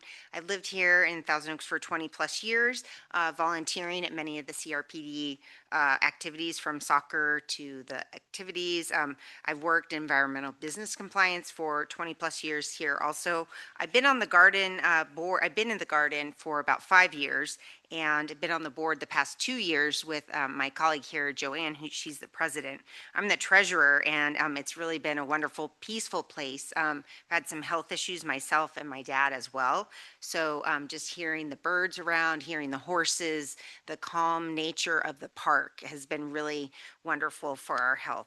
And so I was going to say that Joanne will mention as well that we do appreciate so much the CRPD's support of our garden efforts. One thing that we do not support actually though is the paving of the parking. And like I said, I do environmental business compliance, stormwater. The park is actually a creek, right? It's called, what is the name of it, Andrew? It's called Conejo Creek Park. So we do not support paving it. I understand from our horse friends that it's actually not good for the horses. We do promote and actually support that it be protected and that we learn about it in the watershed feature by using green infrastructure and creating a demonstration rain garden in the area where there's already boulders. I would encourage us to look at it and beautify that entrance, use some native plants, which we've already gotten some money from the city of Thousand Oaks on that for a grant. It'll help minimize the runoff and erosion, which actually is currently running off into our handicap parking and minimizing our access to those spots. And we have additional maintenance that's required because of that runoff. So I'd like to see some more riprap in there. I'd like to see more water infiltration. It'll benefit the community, actually be educational. And with our city grant, we also got a fence mural that will be placed in coordination with CRPD, and it'll be educational. So we feel like it's a wonderful opportunity. Like I said, we really do appreciate collaborating with you, but please don't pave Paradise. Thank you very much. Joanne Carvello.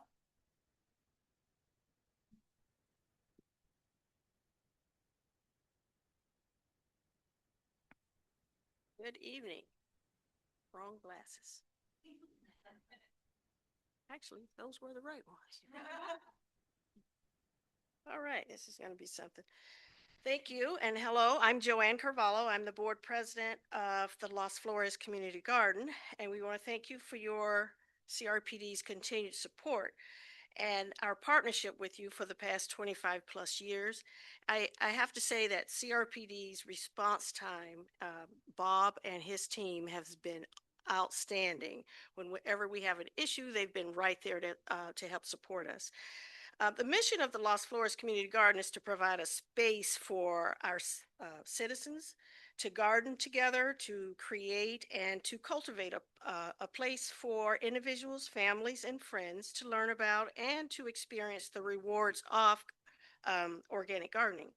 We are a 501c and we are deeply committed to our community. We provide gardening classes to our garden members, as well as we open those classes up to anyone in our community that can come to those classes. We also provide a place for volunteers to, to complete community service, and such as CWA and the Boy Scouts. We provide tours and therapeutic gardening opportunities for adults with disabilities, some of which are our garden members. Um, we provide an area that is designated to a giving garden that supports Westminster Free Clinic and Harbor House food banks with over 300 pounds of fresh fruits and veggies. Many of our gardeners, especially those experiencing loss and those with serious health issues, find the garden to be a very therapeutic and a place of peace and comfort. The proposed plan substantially expands the use of the Conejo Creek West Park, and would take away from that process that we have with that therapeutic process. So expanding the garden, we really don't need an expansion in our garden at this time. We used to have a long wait list that was 2 years. It's now 2 to 3 months. It was hundreds of people on the wait list. We have 16 on the wait list today. So Can you currently, wrap up your comments, please? thank you. And we do not want to encroach on the equestrian area as well. The parking, the additional parking and the dust and noise tends to create problems for our children's garden. The high intensity use of the pickleball and the RC activity would be counter to our therapeutic nature of the garden. Thank you.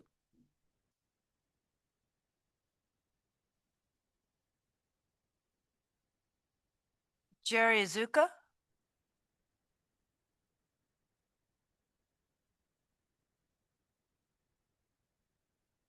Okay, hello. I'm a resident of Thousand Oaks, and I'm not just concerned, I'm just horrified at the plan that was submitted, or not the plan, but this proposed plan. Okay, I went to the meeting at the early meeting, and they had this piece of paper, and we wrote down the words that people said about the park. And I wasn't very concerned then because I thought, hey, this is they're listening. And so people, not just equestrians, people from the garden, people just walk the park. The main word, the biggest word that they used was nature. And my question is, where's the nature in what was being proposed now? I don't see it. Um, there, we need a park that retains that feeling. We have equestrians, we have a garden, we have dogs. These things go well together. And why not keep that as it is? And so my big ask is please go back to the drawing board.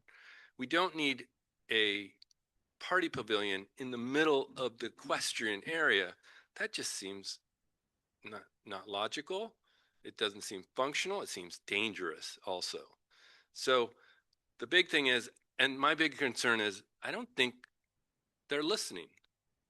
We said those words, they wrote it down, but then with the plan that was proposed is just disconnected from what the people were saying. So it's just really simple. Go back to the drawing board. Keep it simple. Keep things that actually work well together. Thank you. Thank you very much. Virginia Hankins?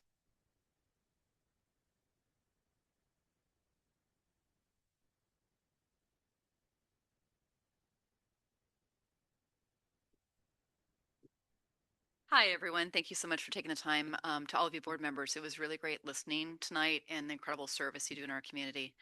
My name is Virginia Hankins. I am a quality and risk management expert. I am an expert that is brought in traditionally when things go horribly wrong with capital infrastructure projects, financial projects, consulting projects. I am the consultant to consultants. I also am a member of ETI, and I grew up in Timber 4-H here in Thousand Oaks. That's where I got my start. That's what kept me out of literally being a juvenile delinquent. Now I get to come back to you as an adult and hopefully lend some guidance as also a resource that at any time you can call on, because this is my professional work. I help to look at risk projects, I analyze risk, and I propose ways to get around it. I'm not going to restate what other people have said. They stated it extremely well. And their concerns about the animals and their hearing dogs as well get highly agitated by scurry motion or also noises and high flight things. Retrievers retrieve. They get up and then you have a predator animal that is suddenly agitated and ready to go. Contributing to what some of the people did say, I've been to 3 of the meetings that have been moderated, and they did not take notes. Please know that you're not hearing the full story. This entire room was packed. About 60 people at least were in here, and they were all concerned about behavior and complex system integration. That's something that I work on. That's something that so many people in the community are willing to help you with, about maybe put in more of sensory gardens, something that people can't get at the gardens of the world that they're always complaining about. They want a beautiful spot for flowers. Maybe put that there. It's compatible. Don't put the RC cars, which are known to explode. If you actually do a quick Google search, you're going to see that many parks have taken those out because they explode. They're LiPo batteries that are not safe in a wildlife area. But if you do choose to listen to us, please know that we're here for you. We love what you do. We love that you care, and we care too. Thank you very much. Jeanette Welling.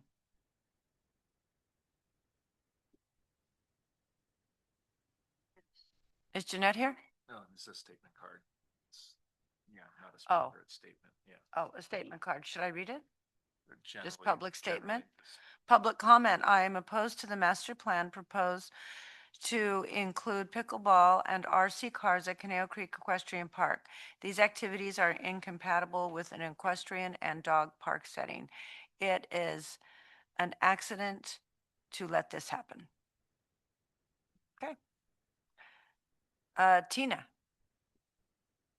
Tina Fruguli? Here. Oh, sorry. That's okay.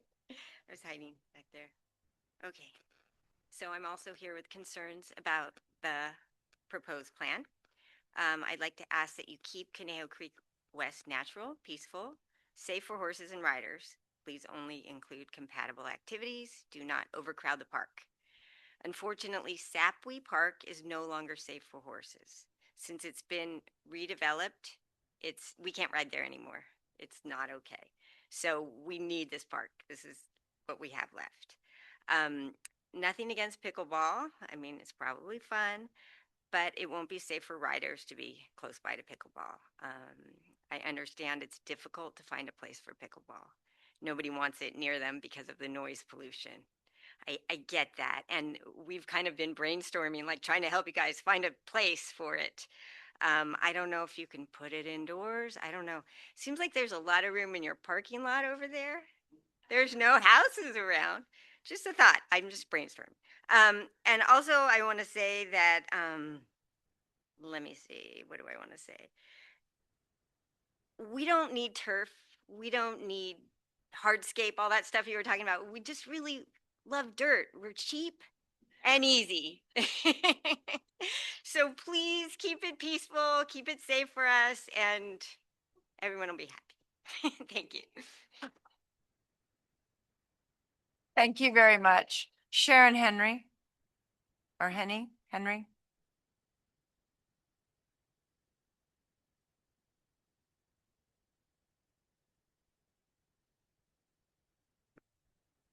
I love that you referenced loving dirt. I feel like us horse people live in dirt at all times.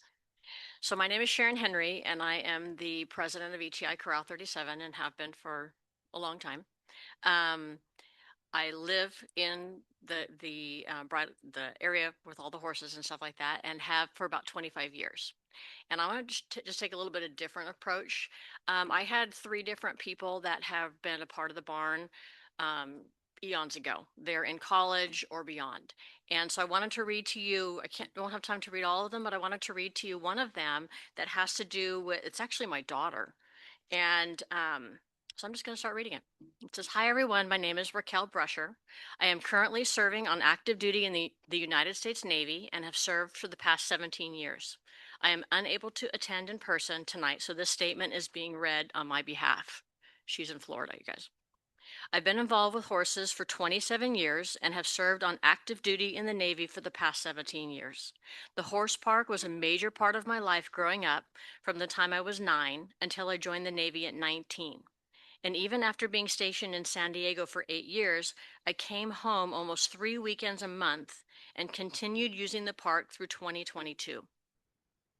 I moved to Florida in 2023, but still remain involved with ETI and continue helping with some of their IT work. The lessons I learned through horses directly helped shape the person and sailor I became. Horses taught me discipline, accountability, consistency, patience, responsibility, and work ethic long before I entered the military, and those values carried directly into my Navy career and professional success. What makes this park especially important is that it is more than just a place to ride. Facilities like this provide a therapeutic environment for many people, including veterans and active duty service members. With military bases in the surrounding area, spaces like this can be incredibly valuable. I'll read faster. For those struggling with stress, anxiety, PTSD, and the challenges that come with military service, horses have a unique ability to help people slow down, rebuild confidence, regulate emotions, and reconnect with themselves in a calm and healthy environment. I'm also concerned about the safety and liability of combining pickleball courts and RC activity with a dedicated equestrian facility. Horses are prey animals with a natural fight or flight response, and the constant popping sounds from pickleball and sudden noises from RC vehicles can easily spook them. When a horse reacts unexpectedly, it creates a real safety risk for riders, children, spectators, and horses themselves. A therapeutic and educational equestrian environment depends on maintaining a calm and predictable atmosphere. I'll cut it shorter. I hope the equestrian community and the long-standing purpose of this horse park are given the same level of consideration as newer recreational interests before permanent changes are made. Thank you. Thank you very much.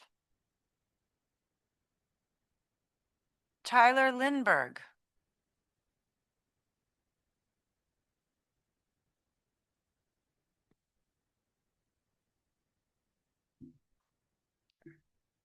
Good evening. My name is Tyler Lindberg. I am an attorney by trade, but I consider myself to be primarily a horseman. I was born here in Thousand Oaks, grew up in the Waverly Heights neighborhood where my mom still lives and where we still keep our horses today. We've had horses from the time I was born. I grew up riding in the park, and that's led to innumerable opportunities to keep riding. I met my wife through horses, and I'm proud to say my 2 kids, oh, they're gone. They were here. Yeah, they love to come over and to grandma's and hang out with the ponies. And my story is not unique. This room is full of people who consider horses to be an essential part of their lives. And when the 1999 master plan was developed, this board worked alongside ETI and community leaders and neighborhood leaders to ensure that the Conejo Creek Park remained horse-centric. And based on its history, we thought we could count on CRPD to listen to our input, which is why we participated in the surveys and we came out to the meetings that Mr. Mooney hosted at the park last fall. And we did what we thought we were supposed to do to have our voices heard and thought the message came across loud and clear. This park should always be horse focused. So you can imagine the feelings of surprise, to say the least, that were felt when the concept plans were revealed. The plans do not show a horse-focused park and certainly don't reflect the survey results or the word cloud ideas that CRPD said were the basis for the plans. The plans as currently drafted would shrink the area of the park available to horses, remove several arenas, and bisect the remaining equestrian space with hardscaped picnic areas. In doing so, these plans would make the park unsuitable for any practical equestrian use, seemingly just to shoehorn in pickleball courts and an RC track that could be placed in any number of other parks without completely destroying the character of the existing park amenities. This plan was not, to use Director Cussworth's phrase, well thought out. And I would urge CRPD staff and board to go back to the drawing board, toss out the concept plans, and start over. And then reach out to the horse community, and to ETI, to the garden club. This park is too important to be developed based on vague survey results, word clouds, or AI-powered cell phone tracking. To come up with a plan for this park that works, CRPD needs to include direct input from the horse community or your constituents whose lives these concept plans would so fundamentally upend. Thank you very much. So Carrie Monda.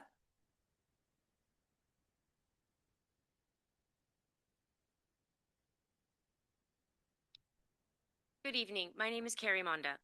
I am a PhD trained epidemiologist, a quantitative public health scientist, and I currently serve as an associate vice president at Amgen. I am also a horse owner and a homeowner in the Waverly Heights neighborhood, directly adjacent to the Conejo Creek Equestrian Park. I want to speak tonight not only as a scientist and community member, but also as a parent. During the COVID pandemic, my children were 13 years old, an age when adolescents should be building independence and peer relationships. Instead, like many children, they lost access to school, sports, and normal social interaction almost overnight. As both a mother and a public health professional, I watch carefully for signs of anxiety, depression, and social withdrawal. And I can say with complete confidence that my daughter's relationship with her horse and her ability to safely access Conejo Creek Equestrian Park, to ride and connect with other equestrians outdoors, had a profoundly positive impact on her mental health during that period. This is not simply anecdotal. The scientific literature is remarkably consistent on this point. Systematic reviews have shown that access to green space, outdoor recreation, and community connection is associated with reduced stress, improved emotional well-being, and better mental health outcomes across all age groups. Research also shows that equine interaction can improve mood, reduce stress, and strengthen self-esteem in young people. That is why parks like Conejo Creek Equestrian Park matter so deeply. And unlike many recreational amenities, this resource cannot simply be replicated elsewhere. This is the only free, public equestrian facility in the Conejo Valley. People access this park from across the district because private equestrian facilities are financially out of reach for many families. Preserving a safe, peaceful, and compatible environment here is therefore not only a recreational issue, it is also an issue of equity, accessibility, and public health. I'm almost done. As a public health scientist, I can tell you that spaces like this are not luxuries. They are protective community infrastructure. And once spaces like this are lost, or fundamentally altered in ways that make them incompatible with their intended purpose, they are almost never recovered. I urge the board to recognize that what exists today is already extraordinarily valuable. Please do not mistake a peaceful space for an empty space. I respectfully ask that you protect the unique character, safety, and accessibility of this park for the families and community members who depend on it now, and for those who will depend on it in the future. Thank you. Thank you very much. Abigail Martinez.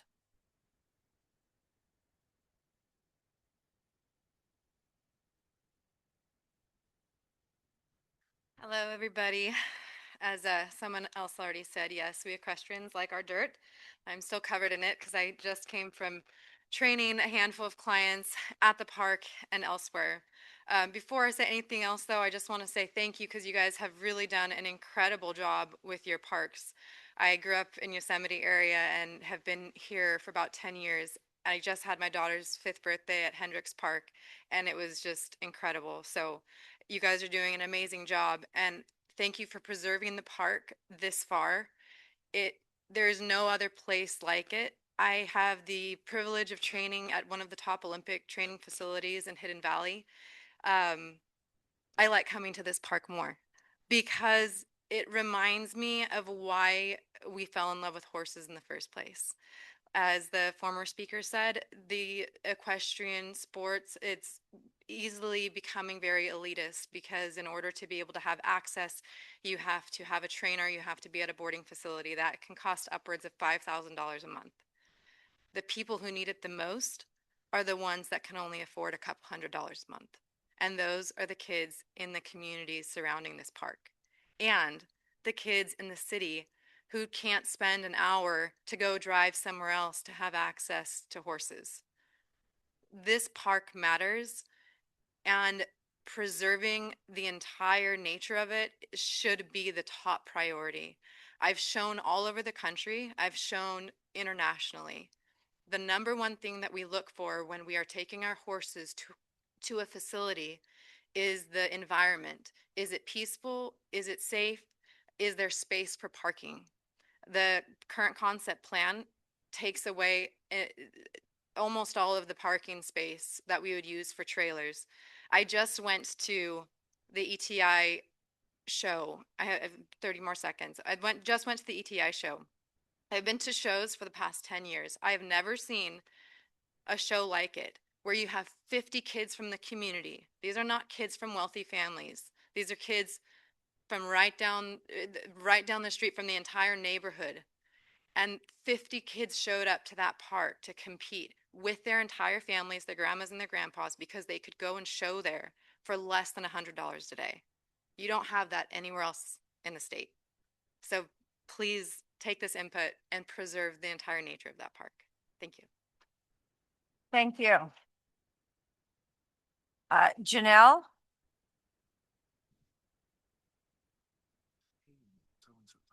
I'm probably going to have a little bit of a hard time talking because with Sharon's daughter's letter and with Abby talking right there, she really hit the soul of what our park means to us. And I'm have been doing business in the Conejo Valley for the last 25 years. I consider myself an animal behaviorist. Doing the dog park that we have at Las Flores is the one, in my professional opinion, is one of the only ones that we can recommend. And there's two reasons why. It's the size of it and it's the park itself. The size, the dogs can get free, they can run around, no one ever feels cornered. In that dog park too, I see people that sit and read. There's people they conjugate. It's a social event. Part of the reason that park, or the main reason that park is so great, is because of the energy. Dogs feed off of our energy. It is peaceful, it is calm, it is quiet.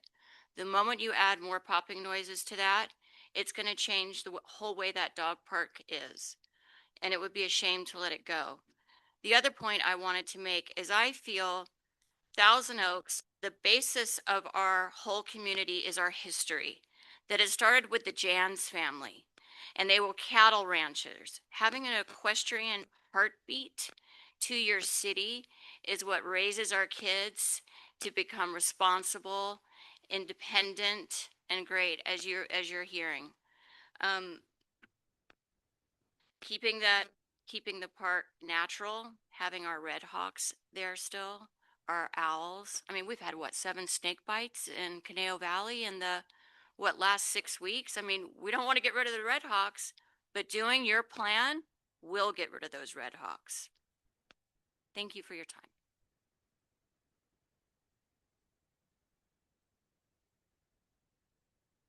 I have a card from Rosalind Wilford. She said she's been a resident of TO for 10 years, is a horse owner, and she wants the board to know that she is against the Conejo Creek Master Plan. Ron Condon?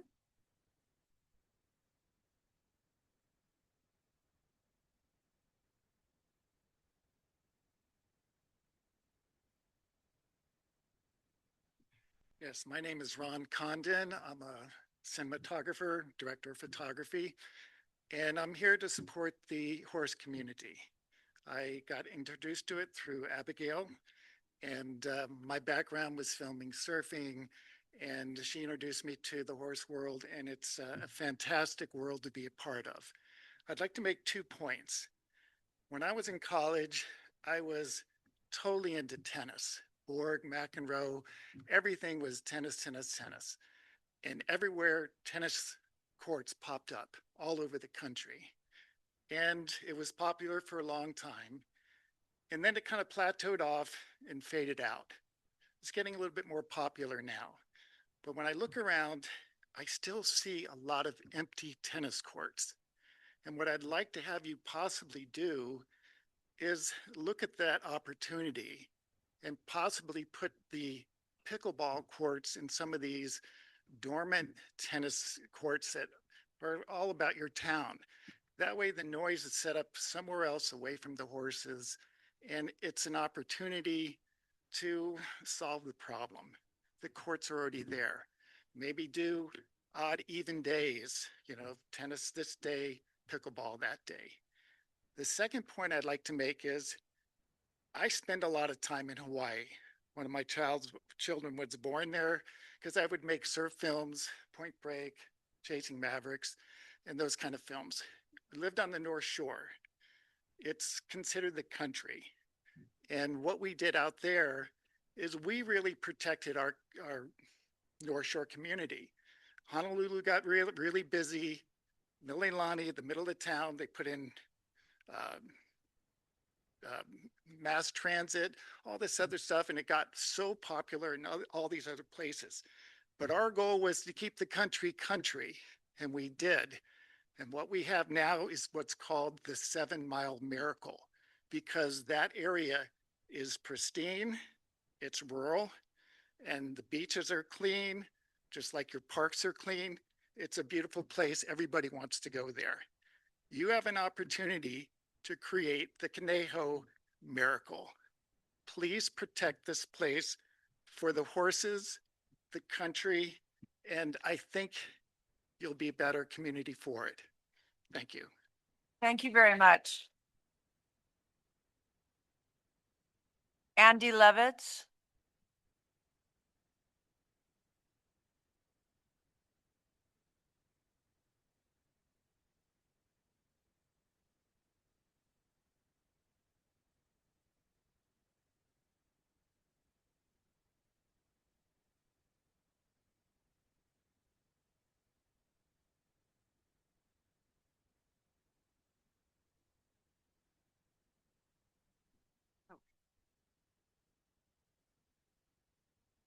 My name is Sharon Moret.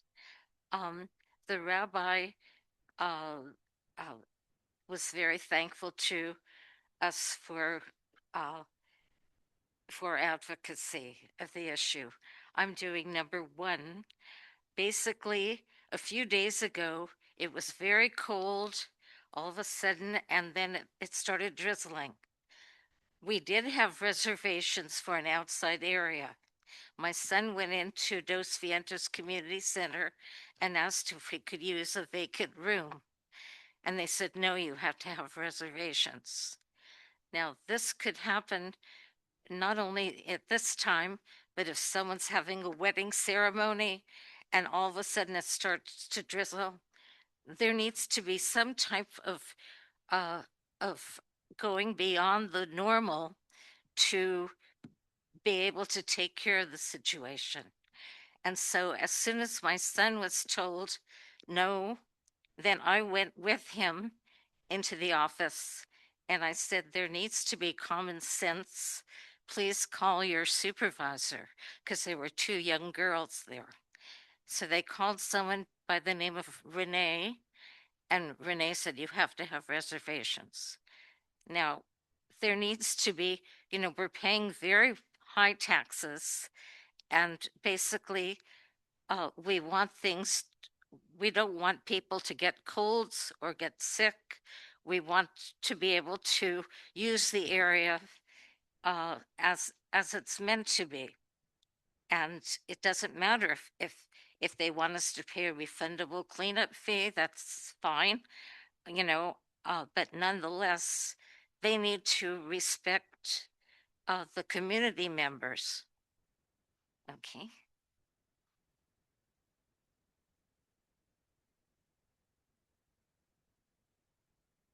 Andy, go ahead. Okay. In Sycamore School, right behind from Sycamore School, the entry park and had landscaping pulled, and all it has been there for months. Now it is dirt and a few plants. When is the landscaping going to be completed? This is for the park across Newbury Park Library. The electronic traffic control box, which is a huge blocks the sign of Newbury Park. The park has beautiful landscaping. However, the landscaping by the sign is terrible. We need a better landscaping plan out there. Maybe there needs to be help of Armstrong Nursery Center.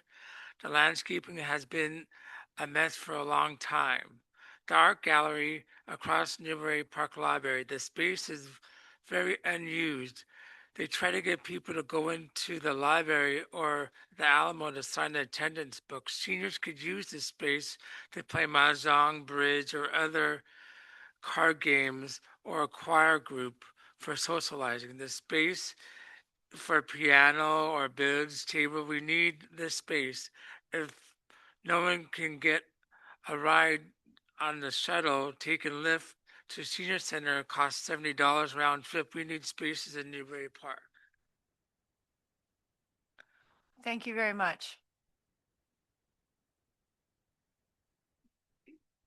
Sharon, Merritt? They were together. Oh, you're both together. I'm sorry. Kevin Michaels.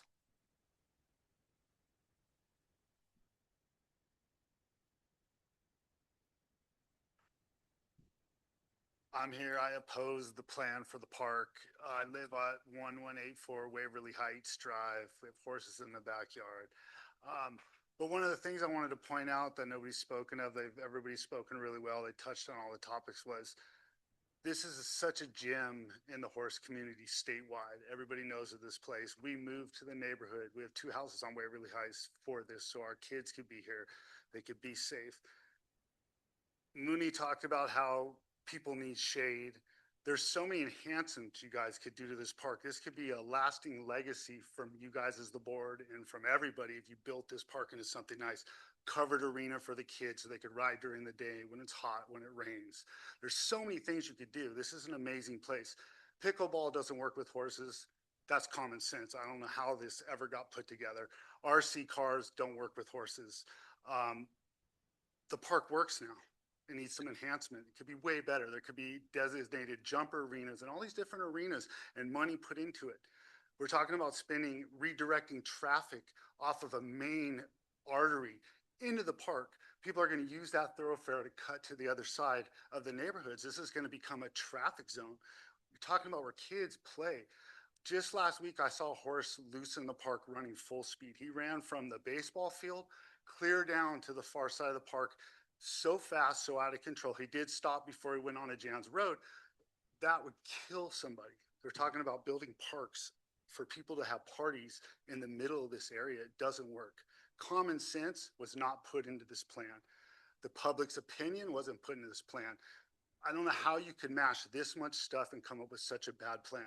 But the neighborhood doesn't want it. The horse community doesn't want it. And where the focus should be on the people drawing this plan is how to make this the most amazing equestrian center in California. You have that opportunity. You have the land. You have everything there. Let's use it. Let's not try to ruin it. Let's not go down as the board that took the only public, I believe this is the only public equestrian, not in Conejo Valley, in all of Ventura County. I think there's only one in LA County. This is a gym. They don't have this anymore. Poor kids, rich kids, everybody come to these shows and they can interact together. There's no other horse community where you can interact with every kind of class of people. It just doesn't exist. You have that. Don't take it, enhance it, make it better, put money into it. You're going to spend millions and millions of dollars on this plan. Dump 10% of that in the horse park and you'd have one of the nicest horse parks in the state. Let's do that. Thank you.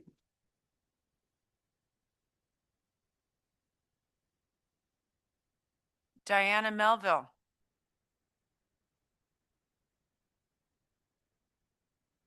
Hi, I'm Diana Merville. I'm a 26-year resident of Thousand Oaks. By trade, I am a tech sales manufacturer's rep in electronics, and I am one of the faces of equestrians in this community. And I think one of the fallacies is people think, oh, equestrians are this little group on the side. No, equestrians are your tax base. Equestrians are the doctor that you go to, the physical therapist that you go to. They are the lawyers. They are the entrepreneurs. They are the restaurant owners that run the restaurants that you frequent. They are the dog groomers and dog vets that you take your pets to. They work in the film industry to make the movies that you watch. The face of the equestrian is your entire tax base that is funding CRPD. So it's super, super important that you guys listen to us. It's not a little tiny group. It is your base of supporters.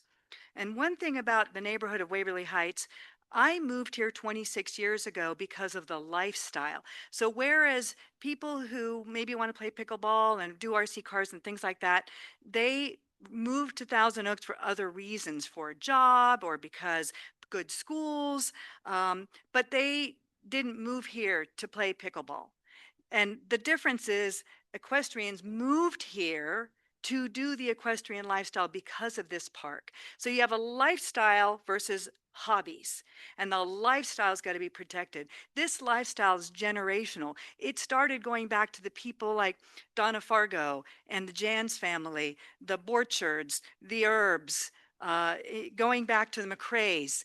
That's where this Western heritage started, and it needs to be preserved because that's what this neighborhood is for Waverly Heights. In fact, it used to be called Waverly Equestrian Park. I don't know when the name changed to Conejo Creek West. It's always been an equestrian park. It always had the full footprint, and now it's shrinking. So anyways, I'll narrow it down. One thing that the equestrians are upset about, which kind of poked the bear, or you guys whipped the horse or whatever, is what happened is we don't feel heard by the CRPD planning process. They departed from the ad hoc committees that in the past, in 1999, when the master plan was done, you had ad hoc committees that included equestrians, included the garden club, the dog park, ETI, and homeowners. That was departed from this time. That there's a failure in the process of how it's being handled. There's been no notification to the homeowners. We sent out 500 of our own flyers to local neighborhood. Very few people knew about these meetings. So the notification process has failed. And the results do not align with the survey. So when you look at it, less than 3.5% asked for pickleball, and yet this 10 to 12 court space is being offered to them, and zero asked for RC cars in the written survey. So there's a misalignment in the process of the survey results to what people actually asked for and what's showing on the current plan. It needs to go back to the drawing board, needs to start over, needs to use the community input from ad hoc committees of specialists who specialize in each of those special interests, and we need to start over. It was a disaster, it was a failure, and it was a failure of our taxpayer money to create it the way it looks today. Okay. So we ask that you please change it. Thank you very much. Kathy Ramos.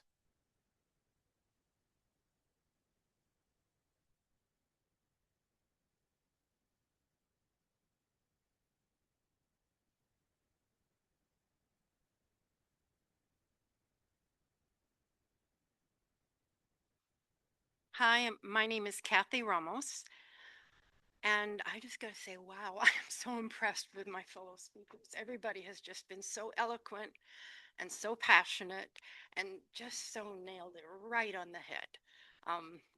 Thank you, everybody. You're just, I'm humbled. I have to agree with absolutely everything that everyone has said. I just would like, so I won't even say it. It's just whatever you guys said, that's what I feel. But I would like to say, please, please, please, really think this through, because once that pavement goes in, once that concrete is poured, once the traffic starts coming in and out of here, there's not really any changing back. I mean, it's gone. It's gone. And I'm 73 years old. I've seen this happen over and over and over, where the horse community is pushed to the outside, to the edges of the community. And then people move out there because they like, oh, the rural lifestyle, it's so cool. But then the horse people get shoved out again because it doesn't fit in with the growth of the community moving out. So this is the one place that we have. This is it. I mean, there's private facilities, but man, are they expensive, you know? But this, you can, I'm so grateful I get to keep my horse in the backyard of a friend of mine. It's doable. And then I can just walk down to the park and it's free. Oh my God, it's free. I just get thrilled even thinking about it. But if that's gone, that means I have to go to a high dollar private facility. And I may not be able to afford that. So please, please, please think it really through before you make any of these changes. Thank you so much. Well, thank all of you. I know that we all have appreciated your comments.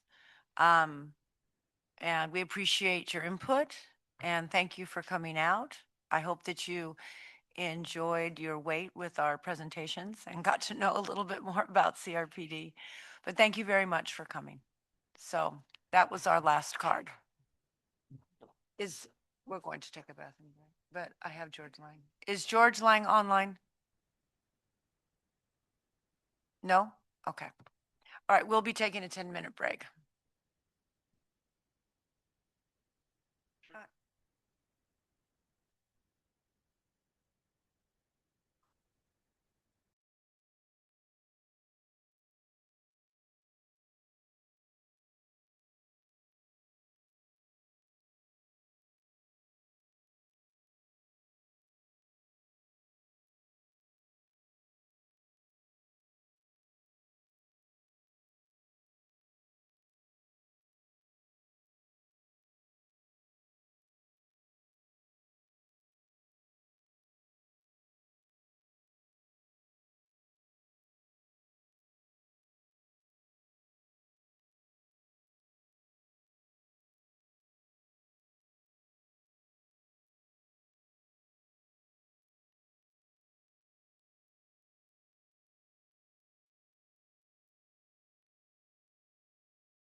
We're going to call the meeting back to order.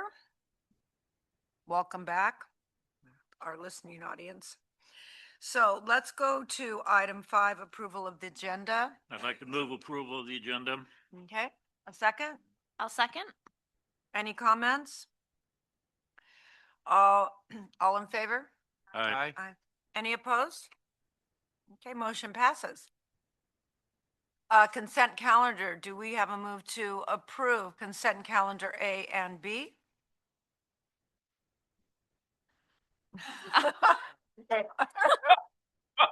No one was going. I'll make a motion to approve consent calendar items A and B. Do we have a second? I'll second. Okay, all in favor? Aye. Motion passes. Deferred matters, I'm going to open our public hearing for the proposed operating budget for the fiscal year 2026, 2027. Do we have any comments from the public? No? Mrs. Smith, do you have any comments? Yes, I have a brief presentation for you guys, and I will make it extra brief, but I'm going to click through, and you also have the handout for you. So let me get this going. Thank you, Katie, for getting me set up there. And I know we're already at 8:30, so I promise I will go quick. All right, so proposed operating budget, a refresher for everybody.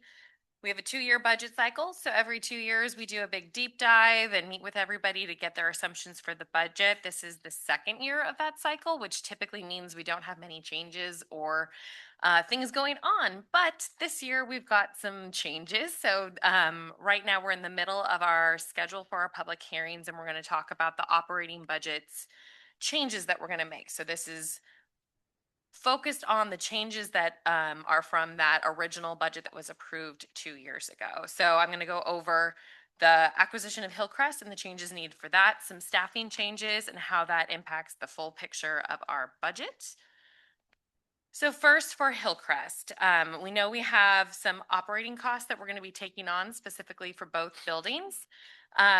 Instead of going and doing another deep dive in all of our assumptions with our different units, we were going to use a one-time revenue source in order to cover those while we get a really good grasp of what operating the 2 buildings actually means. And then we also need to address our debt service for the loan that we're going to be taking on. So I'll address both of those issues, and we need one new body, a facility maintenance technician to help us with these buildings. So it's presented a little differently in your packet.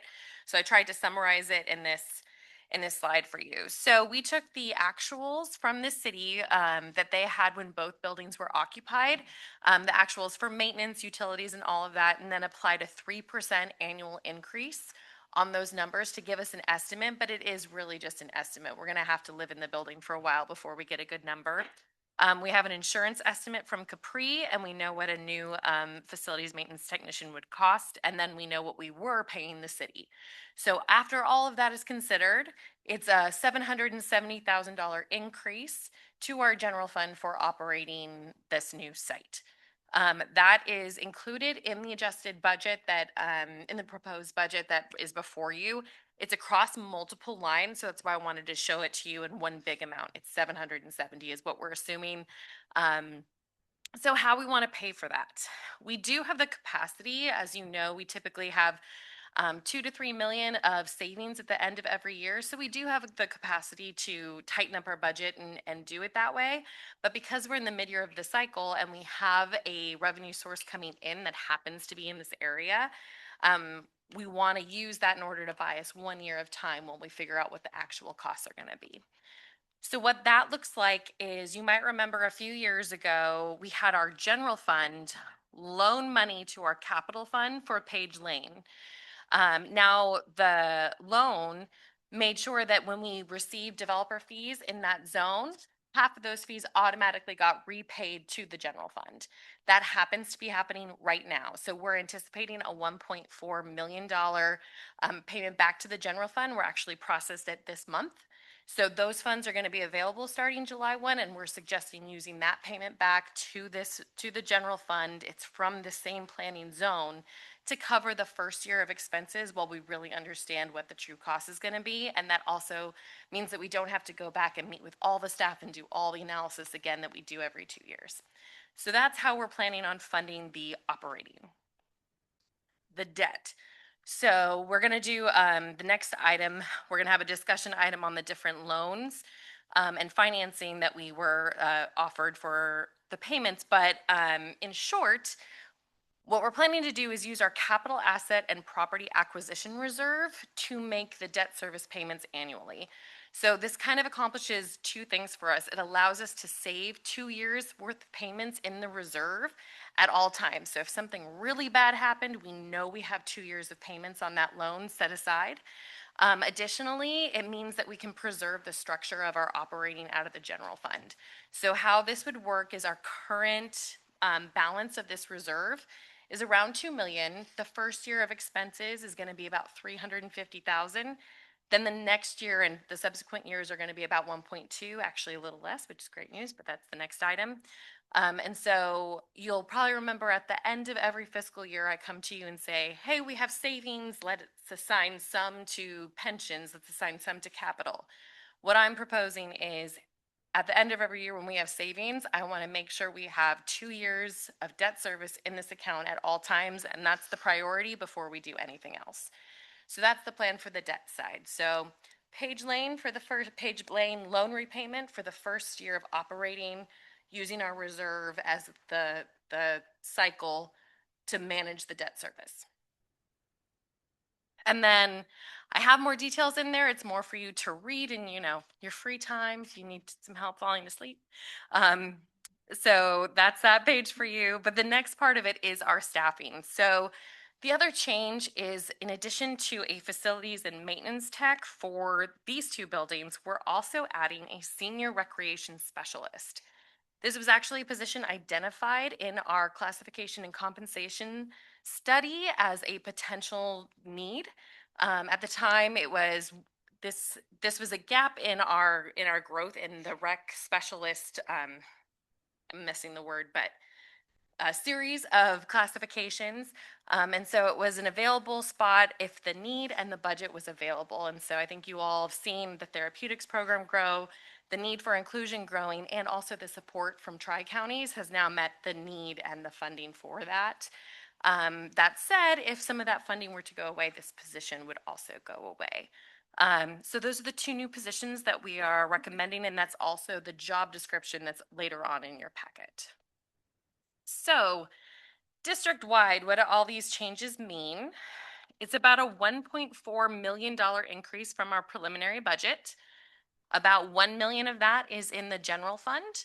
That is, and then 150,000 in the district-wide assessment. That's just reflecting the grant for McCray that we approved a couple meetings ago. This is how the changes are by division. So management services is the most at 500,000. That's primarily utilities for the two buildings. Parks and planning, some new work around the buildings and the new body. And then recreation is the increased change for that new staff member for inclusion. And then this is just a breakdown of the revenue. It's small up on the screen, but hopefully you can see it. But it shows where the changes in revenue are coming. We are anticipating 30,000 more in recreation revenue for therapeutic donations. The 1 million from fund balance is the part of that Page Lane repayment, and then the 350,000 use of reserves for that debt service. On the expenditure side, just to show you everything's balanced at the 1.4, this is how it appears in all of those many documents I have in your packet for you. And then finally, the other funds, there's no proposed changes to that except the 150,000 for McCray. So tonight, this is just an opportunity for you to review and discuss anything you have about these proposed changes and ask any questions, but increase of 1.4 million, primarily for Hillcrest, and 2 new bodies, and the idea of maintaining 2 years of debt service in our reserve account. So that is all, and I'm available for questions. So thank you very much. This is a lot of information. You've put a lot of work and time into this, so thank you. Does anyone have any questions? Director Huffer? Thank you for the presentation. I just want to make sure the numbers that you have in here are basically the same numbers that you had in the board packet. Yes, just Okay. in a much more condensed packet. Yeah, just a little easier to follow. Exactly. Yeah. Okay, I just wanted to make sure I didn't have to go through and match up numbers and so on. So, okay, thank you. Director Orozco? The condensed version, it was nice to flip through. In terms of, I know that we are operating off assumption with the increase of $1 million to help cover the operating costs, just the initial operating costs. Just to confirm, you said that we have typically $2 million at the end of each year, help balance. Should the need arise if we or if we spend more than the $1 million, still have a little bit of a cushion? Yes. Yeah. So at the end of every year, we have typically between 2 and 3 million in revenues over expenses, and sometimes that's our revenues come in higher than we anticipate, and our expenses come in lower. So we're really good at doing that.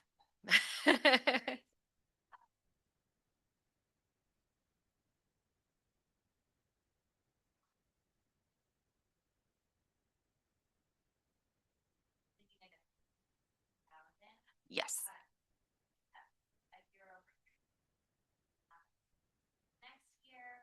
So I'll take a stab and then Rochelle can jump in. But so a lot of the funding through Tri-Counties for inclusion, it doesn't go into the like an inclusion only line. Instead, it gets distributed amongst the work centers. So it would be reflected in multiple work centers in the next budget when we're anticipating those increases. Yeah.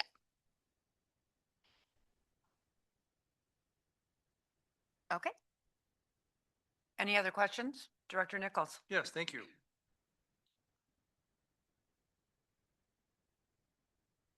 You mentioned, I was trying to listen, but didn't want to interrupt. Oh, sure. Since you're on a roll there, I just want to. Hey, I'm trying to go fast. Yes, for you. appreciate it.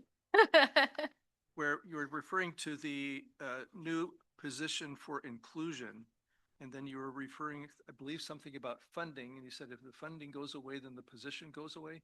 Yes. So right now, So which funding would that be? the Tri-County funding for inclusion services. Yeah, and she knows more about it than me. So we're not anticipating that money to go away, but you're just saying that if at some point it does, that position would then be removed?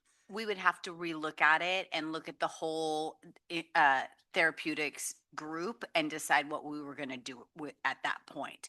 So if the regional center all of a sudden stops funding the recreational programs, then we would have to reorg that unit in some manner. So Okay. it's possible that the position might not exist anymore.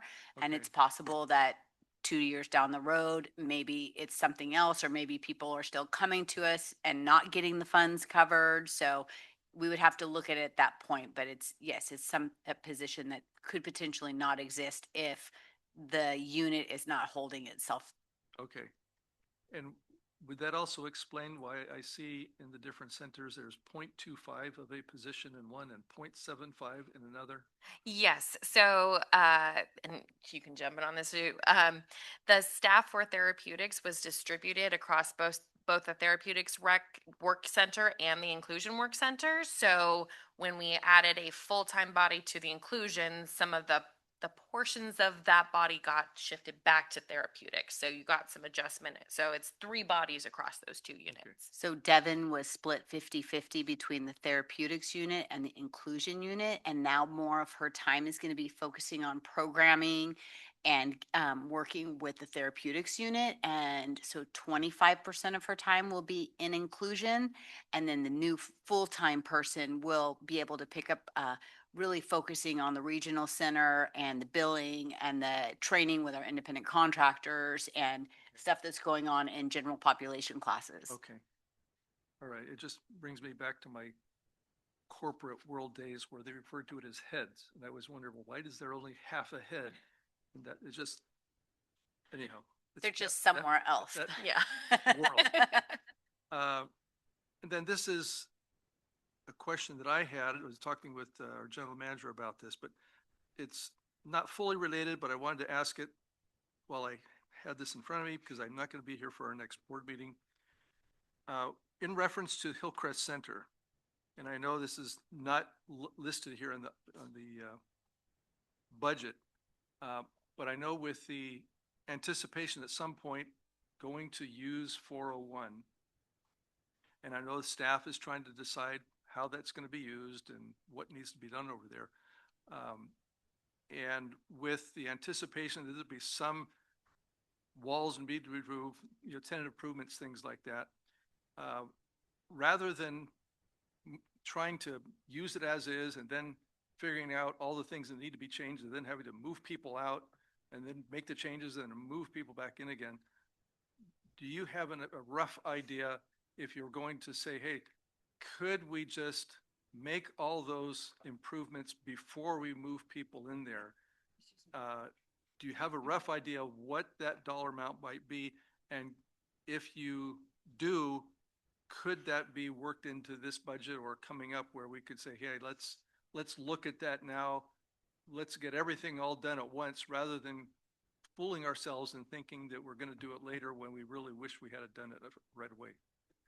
Yeah, you ask an excellent question, and it's one staff has been meeting together on and sort of stressing over and trying to understand. So just like you said, we can fix the air conditioner and sort of make it occupiable for maybe 750,000, something like that.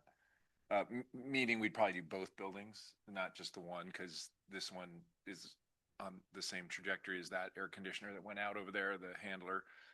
But so it's like at a minimum to just use it for anything, we're going to have to spend a pretty good chunk of money just to get the air handler dealt with. So after that, we have been struggling with, first we want to have the board part of all these conversations, but we're imagining that the large open area now would make for an excellent event center space. And we believe that a portion of the building might be good for therapeutics and another portion more for traditional class programming, meeting space, that kind of thing. When you look at the middle section, the big open area for an event center space, the question then becomes at what quality event center space would we want to be in? So, that's where the numbers can get wildly different, where, if it's very basic multi-purpose rec center space, it might be at a lower level versus if you've been to the Agora Hills, the event center space where you have nice rich wood and a lot of kind of upgrades, if you will, on the interior. So we've been struggling trying to figure out what we are going to bring back and present to the board, but I think the next meeting is our capital budget, and we kind of have been, it's pretty much done, but I'm going to go with 2 mil, I think, was all the different 1.6. Okay, so 1.6 mil, but that includes all the grounds maintenance and the air conditioner and some improvements in the building. Now 1.6 just gets us basic improvements to the grounds, which have been, not treated like a park like we would treat it, and makes that building occupiable but not upgraded in any real way. So the associated question, and we think we have time, a budget's just a spending plan, but we think right away, if we got the property on July 1, right away we could spend 1.6 million just making the grounds look a lot nicer, kind of getting the basics together for the 2 buildings. And then over the course of the next year, developing with the board the actual sort of vision for that long term, and then deciding, is it all a phase 1 effort, or is it going to have to be a phased approach given how much money it might cost and how our budget's going. So in the meantime, we think if we can at least get the air working, we might be able to use it as is, if you will, like for bigger event space or meeting space, because it is if you've been inside, it's a big open, we can probably fit 150 people in there pretty easily at an event. So that's a long answer. It's really associated with capital. Because I know you're not here next meeting when we talk capital, we're thinking 1.6 thereabouts. We could easily spend more than that, but we're trying to be judicious in that first year, get it kind of usable, get the grounds looking a lot nicer, and then also work on planning for what that will become. And then that'll be the big decision point for all of the board and everybody. So yeah. And if I can add really quick, that 1.6 would be coming completely out of the capital fund, so it would not affect any of these operating numbers. All right, thanks. Because I just, like I said, I just imagine like when you buy a new home and you've got these ideas of what you want to do to it, it's one thing to move in and then try to do it once you're in there, as opposed to, hey, let's spend a couple months, get all those things done, and then move in, so we don't have to move out again. So if there's something like that, I think it would be helpful. But obviously, you're still working on those plans. But I think that would be helpful to, if you can get that information, that would be good. And those are the only questions I had. Actually, this isn't a question, but more of a comment. On page 105 of the expanded report, there's a reference regarding the ERAF transfer of up to date, currently being $64 million from 1992 through fiscal year 25-26. Would the general manager or our management services director be more inclined to answer what that means? I got it. You got it? Yeah. So the Education Revenue Augmentation Fund, or ERAFT, was a way that the state was shifting local property tax from cities, counties, and districts to fund schools, because the state had the obligation to fund schools. So the state thought it'd be good to spend somebody else's money. And they did that through the 90s and early 2000s. And then what happened is a voter initiative that was supported by the counties and the League of California Cities and California Special District Association. I think at the time it was called Prop 1, I think. It was called the Local Initiative. I remember that. And local had an acronym, LOCAL. But it basically said the state can no longer shift property taxes away from cities, counties, and special districts to schools without first declaring, I think, a fiscal emergency, having 2/3 of vote of the legislature, and then it could only be a loan that would have to be repaid within 3 years. So that law is still in effect, which means the state magically stopped borrowing money or taking money from us.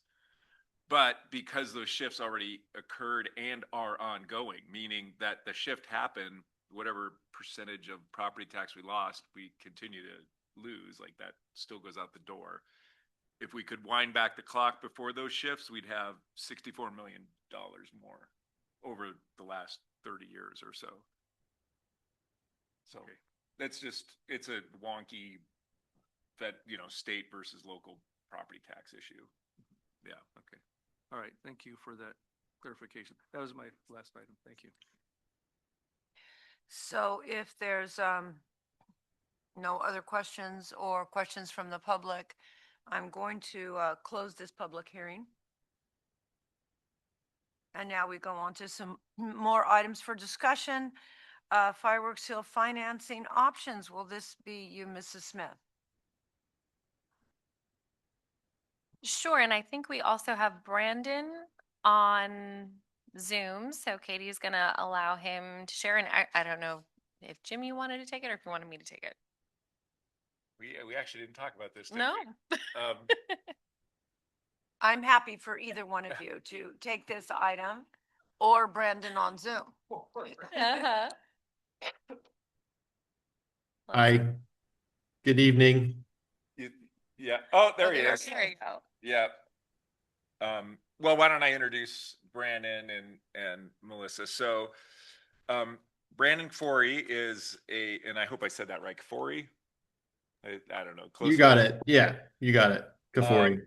he's our financial advisor from Urban Futures Inc., and he's been working with us. And he and his firm have been tasked with helping CRPD find the best available money, and best in this instance means cheapest, lowest interest rates, but also has some options within that to allow us maybe to meet some other needs we have, which would perhaps be allowing us to prepay or pay some of the debt earlier, that kind of thing. So we basically and I do, we had Brandon wait for so long and get on the call. I think I'm going to let him pick up most of it, but I will lead it up to, we did an RFP, we had a bunch of banks respond, and Brandon and his colleagues kind of reviewed all that with our committee. Brian, why don't you tell us about how that went? Or Brandon, I mean. Great. And thank you, Jim, and good evening to members of the board and members of the public. As Jim said, I'm Brandon Kafori with UFI. Just by way of background, UFI is a California-based municipal advisory firm. We're 100% focused on serving public agencies such as yourselves with projects such as these. The firm was founded in 1972, and this is pretty much all we do, is advise on capital financings and related financing matters. So as Jim alluded to, we were engaged back in February. We've been working with your staff over the past several months to explore various options for the Fireworks Hill acquisition. Back in March, we met with your Finance and Audit Committee, and it was decided at that meeting to proceed with a private placement, a bank loan structure. So we took that information, we ran a RFP process. The RFP went out April 7th. We got a very strong response to that with 8 proposals received from qualified lenders. That's described in your packet, the names of the lenders and the range of interest rates. I can tell you the rates on the 20-year term range from 4.46% to 5.39%. We also took a direction from the committee and evaluated alternative interest rate terms and balloon payment structures. Ultimately, we identified Webster Bank as having the most competitive interest rate at 4.46 and the most favorable terms. That term sheet is included, I believe, in your staff report for your review. I will mention a few items about it. It's at a high level, the interest rate was most attractive. Jim had mentioned there's also some favorable prepayment provisions we were able to negotiate, one of which allows the district to prepay up to $5 million of the loan from potential developer revenues. So that's an added point of flexibility to this. The interest rate is locked through June 30th, which gives us sufficient time to work through documentation and to get to our anticipated closing date. So the next step in this process, tonight is really to give you an informational update on where we stand and, to give you a bit of a preview of where we're headed next month. We will be working over the next several weeks to formalize the legal documentation to the loan. This will be structured using a certificates of participation structure. It's essentially a lease secured by the district's general fund revenues. And we will be finalizing those documents in the coming weeks. The district's legal counsel, Nasamon, is currently working on that. We should have them early next week. And then in June, the plan is to come back to you with the full packet of documents and request that the board approve a resolution authorizing the issuance. So with that, just to close up here, I would say that we're very pleased to date. We still have some work to do, obviously, to close the financing, but we were really pleased with the strong results. I just want to emphasize that getting 8 bids from qualified lenders, I think really speaks to the district's strong financial management and credit strength. We heard that feedback from a number of lenders, so wanted to provide that feedback tonight to the board. So with that, I'm happy to take any questions, and I'll turn it back to staff. Do we have any questions? Okay. Oh, Director Nichols.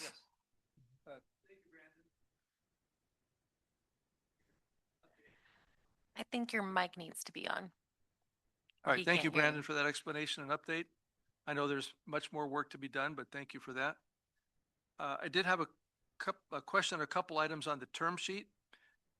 You mentioned the lease, and I see that. I guess just the question is how does that package work where the lessee is a joint powers authority or other counterparty? I don't know if that's a general term that's used for any of these, or if there's something specific. Is it because the district is a separate entity? Will there be a joint powers authority created for this? It's a great question. If I may, Jim, I'll give an update on that point of the transaction. We've evaluated the different options for the JPA. Just to give you some background, under the COP structure, there needs to be a third party to serve as the counterparty on the lease. And we identified MRCA as a potential JPA for that structure. We understand the district has a JPA with them, and they have given a preliminary indication that they have agreed to be part of the structure. Ultimately, it is the district's credit. And so, in June, we'll have the legal counsel on, and they can, certainly give a very detailed update on that structure. But at a high level, it is required for this type of leaseback financing. It's generally how you would execute a long-term financing past 10 years under the statute. It would have to be a lease structure. And so that's why we pursue this, and it's commonly done, with other public agencies looking to finance similar projects. Okay, and can you tell me what is it that's actually being leased then? So the district, under the documents, will pledge a portion of the acquired land.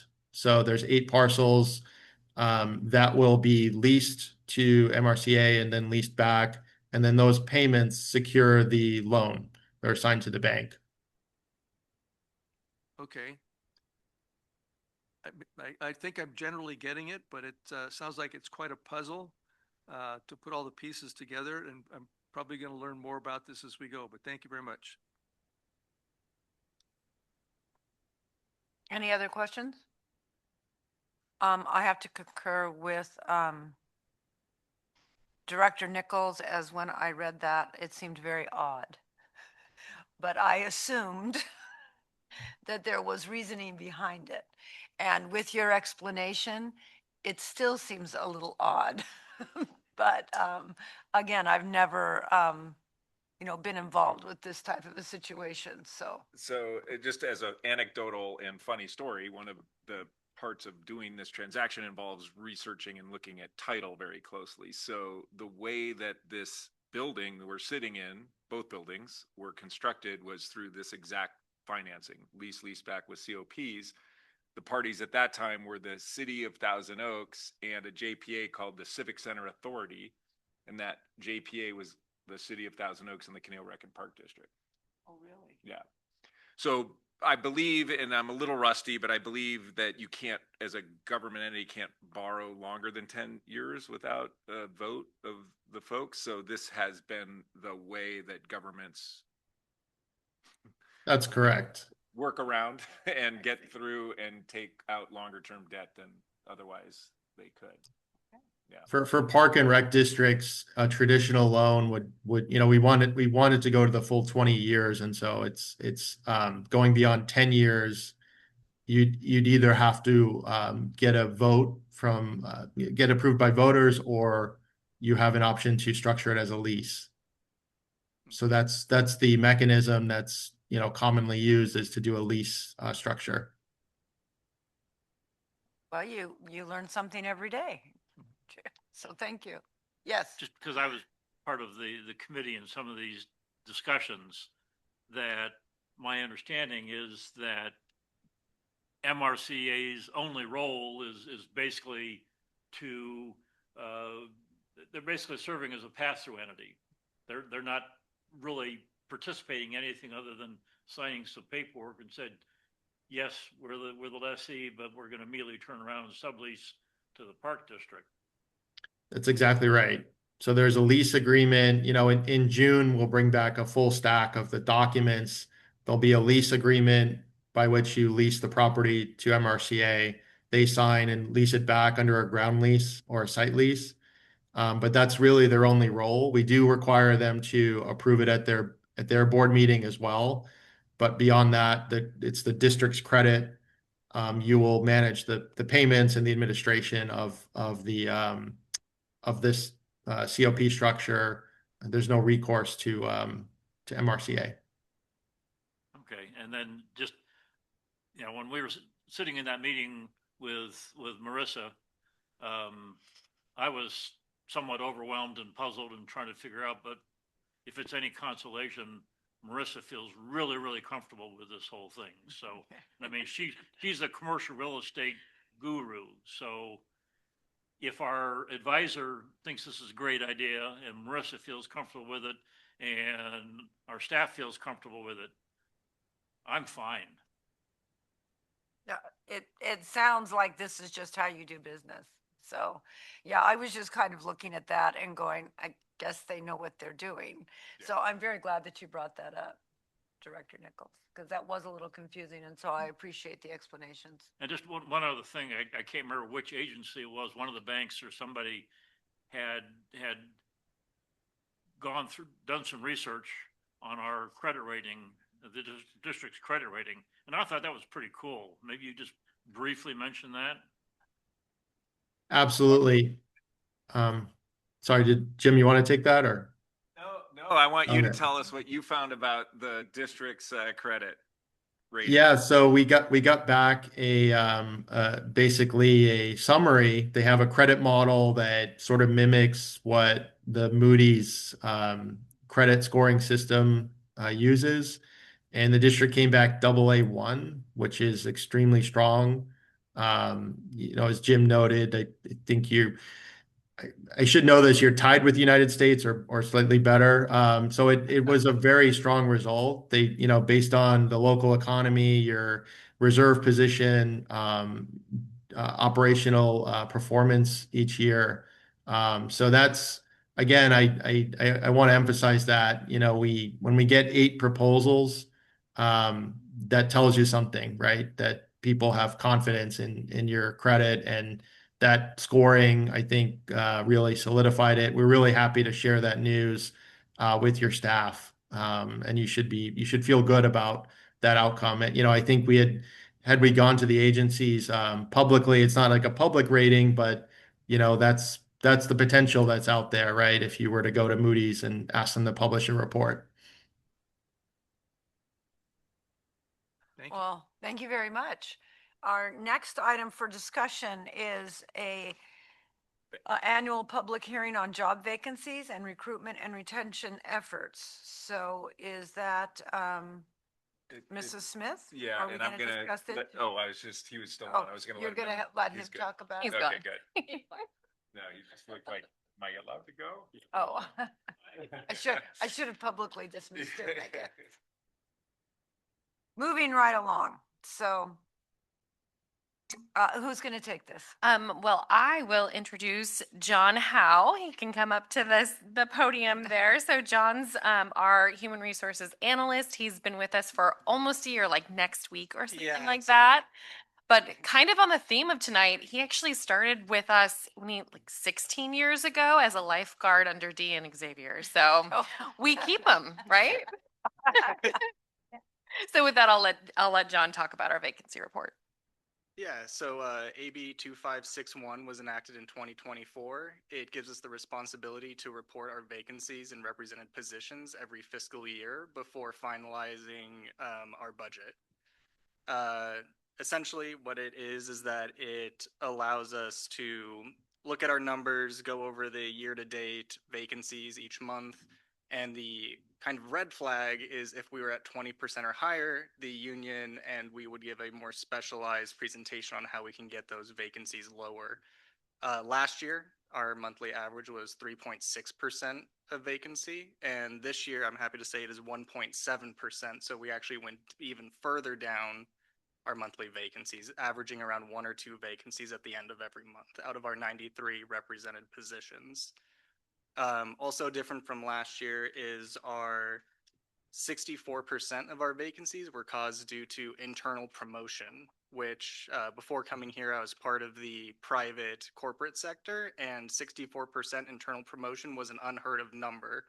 So I think that really speaks to CRPD, what you heard earlier today with the annual service awards.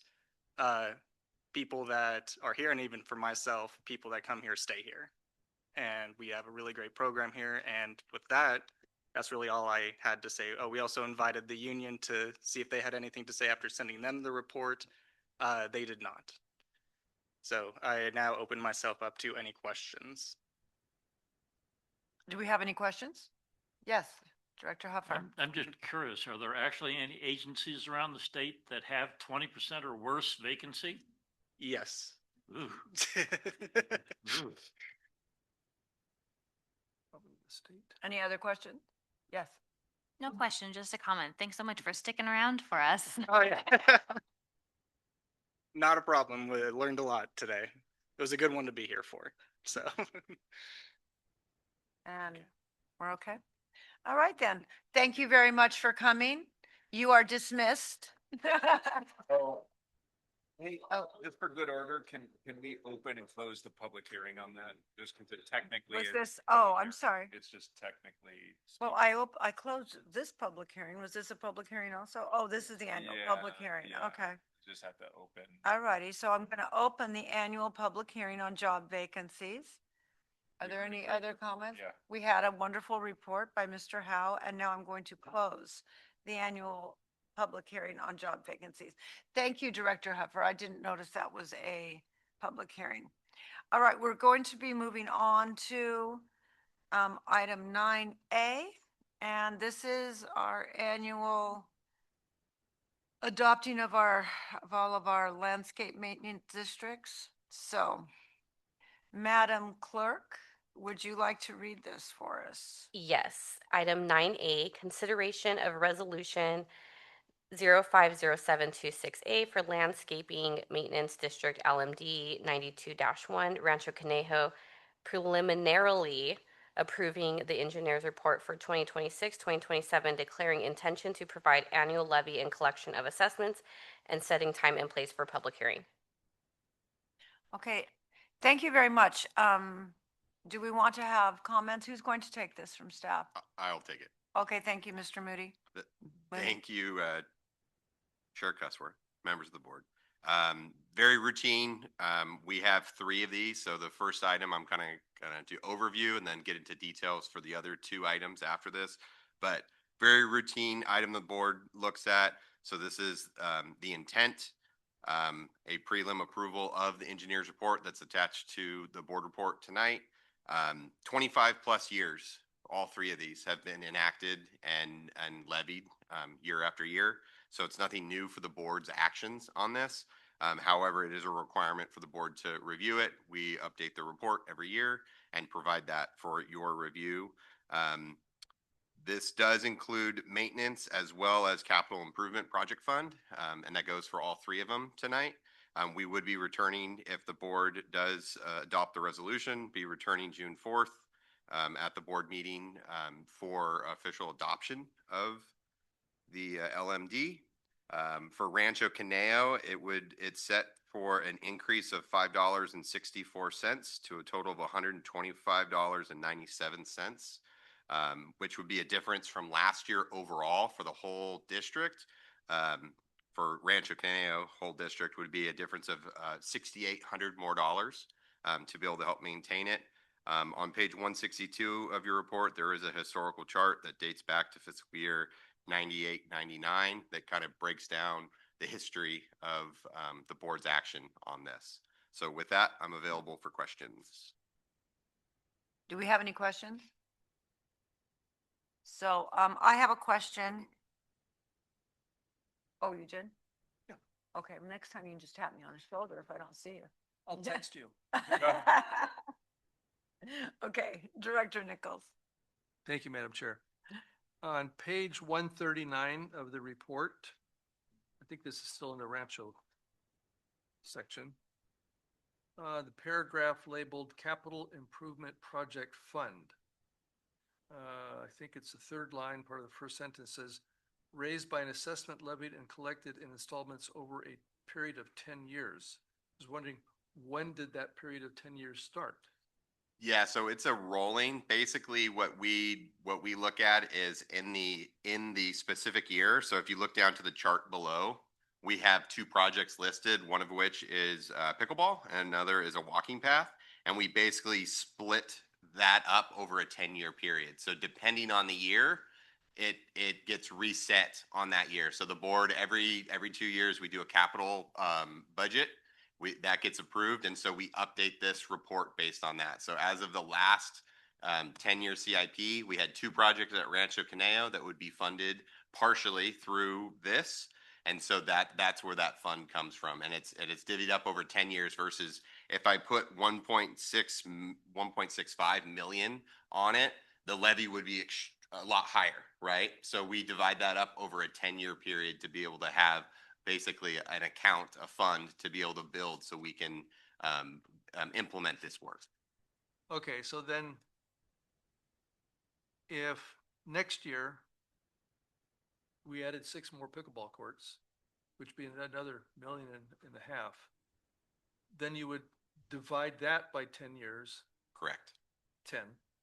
Add that to 165 and blend it, so then you'd have say $350,000, which would be going on, and it's really not for 10 years, you're just dividing it in 10th and just kind of keep adding it until you don't add any more projects. And it's reviewed every year. So like, for example, the Dos Vientos report, we for next year, because it happened this fiscal year, we completed the parking lot resurfacing this year. And so that gets taken off the report for next year. So as work gets done or added on, that annually gets reviewed and updated and changed accordingly. Okay. All right. So that kind of clears that up.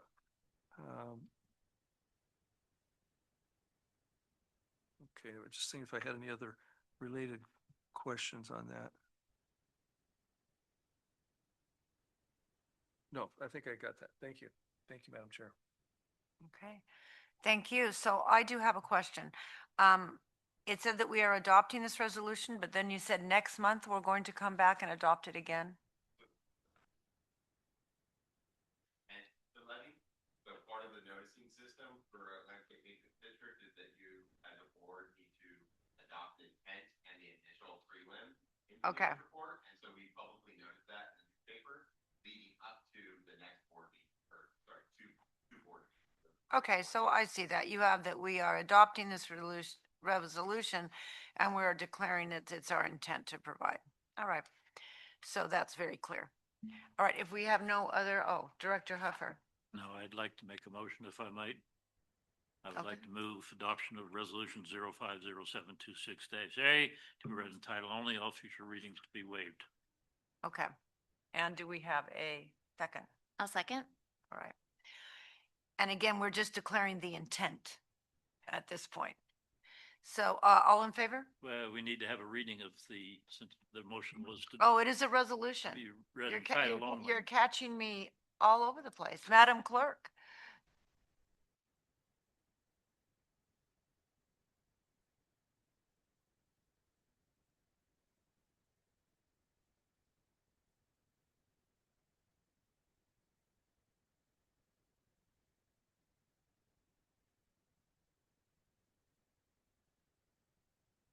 $125. Here we go. Resolution number 050726A, a resolution directing preparation of the engineer's report declaring intention to continue assessments for fiscal year 2026-27, preliminarily approving engineer's report and providing for notice of hearing for the Conejo Recreation and Park District Landscape Maintenance District number 92-1, Rancho Conejo Playfield. Thank you. All in favor? Aye. Any opposed? Okay, that motion passes. Moving on.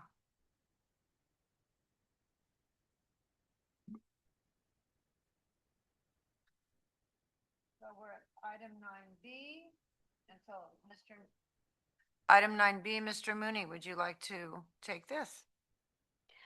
Item 9B, consideration of resolution 050726B for landscaping maintenance district LMD 94-1 Dos Vientos, preliminarily approving the engineer's report for 2026-2027, declaring intention to provide annual levy and collection of assessments and setting time and place for public hearing. Thank you, Madam Clerk. So Mr. Mooney. So similar to the prior report, this landscape maintenance district is for Dos Vientos, includes maintenance as well as a capital improvement project fund. The current proposed rate would be an increase of $4.66 for a total of $345.89. This would be a total difference for the whole maintenance district of an increase of $10,500. There is a historical chart on page 206 that dates back to fiscal year 96-97. And with that, I'm available for questions. Do we have any questions? I have a question. So is there any type of, board over these districts that are looking over what you are proposing that you're going to improve or giving you suggestions? The board that you're sitting next to. Just our board? Yes. So Dos Vientos and Rancho Conejo, they don't have any sort of a homeowners? No, so this is for our park. Rancho Conejo is specifically for Rancho Conejo Playfield. Dos Vientos is for Dos Vientos Community Park, Dos Vientos Neighborhood Park, Sycamore Neighborhood Park, and Del Prado Playfield, as well as the open space within Dos Vientos Ranch that's owned and operated by the district. Well, I understand that. But I'm just wondering if they don't have homeowners that are coming to you to say, we would like this put into our park. This is completely just with our district and our board. You're not getting any other input. We get input all the time throughout the whole park system. So we do have conversations with homeowners in Rancho Conejo, Dos Vientos, and district-wide. So as far as like you're saying for like a project or maintenance, we're constantly in contact, and we're in contact with the actual HOAs too. So if something's coming up or larger routine maintenance, that type of stuff. So we are in contact with them. But specifically from a board standpoint, this is board action from CRPD. Because they are paying, this extra money every year. Correct. But unless somebody comes and talks to you, there is no designated board that comes and talks to you, a president of a board, to say, this is how we would like our assessment money to be spent. No, but that's through our budget process. That's through our capital process. And then just, maintenance and ops on a daily basis, like, my staff in the field, as well as our office administrative staff fielding calls. No, I understand that. I was just wondering if they had anyone special that you talked with, but they do not. No, they do That was not my have question. a routine rep. Nope. Okay. Are there any other questions? Just by way of further explanation, the reason we're doing this tonight is to then, as Andrew said, we then publish notice in the paper. We have a public hearing in not the next meeting, but the following meeting. So anybody from the public, from Dos Vientos, from Rancho Conejo, or anywhere from the community can attend the public hearing and make their opinions known. So I the public has the opportunity. No, I understand that. It's just sometimes if you have a homeowners association, this isn't a homeowners association, but they are having an assessment that other people in the city do not have. And we're having a list of things that are being improved. So I didn't know if they had some type of a board that was consulting with Rec and Park to decide on these things that they wanted to have improved. He's answered my questions perfectly. I understood what you were saying. So, but I had never heard of us ever conversing with any type of a somewhat of a homeowners association, that we were discussing these things with our board. So I wondered, is there such a group? There's not. So he answered my question. So that was fine. Okay. Do we have any other questions? All right. So, do we have a motion to accept this resolution? I'll make a motion. Okay. And a second? Oh, I'll make a motion to for the consideration of resolution 050726-B Okay. to be read in title only and all future readings be waived. Okay. And can we read the, I'll second that. okay, well, I asked for the second before, but the motion wasn't enough. I Okay. thought just saying you should make the motion was fine. So anyway, we'll go on now. So can we now read the resolution? Yes. Resolution number 050726B, a resolution directing preparation of the engineer's report declaring intention to continue assessments for fiscal year 2026-27, preliminarily approving engineer's report and providing for notice of hearing for the Conejo Recreation and Park District, Landscape Maintenance District number 94-1, Dos Vientos Ranch. Okay, thank you very much. All in favor? Aye. Any opposed? Okay, motion passes. Let's go on to 9C.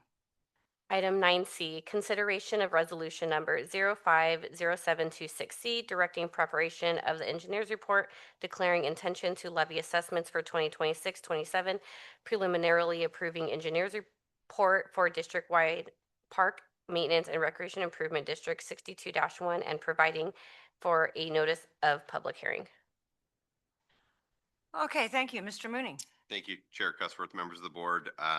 So this is our district-wide park maintenance recreation improvement district. There's a proposed increase of $1.36, which would bring the current rate to $46.72. This would be an increase overall for the whole district of $67,800. There is a historical chart on page 259 that dates back to fiscal year 2001, 2002. This, just to keep in mind with the other two landscape maintenance districts, would be $46.72 for all parcel owners outside of Dos Vientos and Rancho. Just reminding the board that Dos Vientos and Rancho Conejo would pay half this rate. So they already pay their rate for their designated specific parks. They would pay half the rate of this assessment. So just making you aware of that, but I am available for questions. Do we have any questions? I have one question. Please. I noticed the CPI adjustment is slightly different.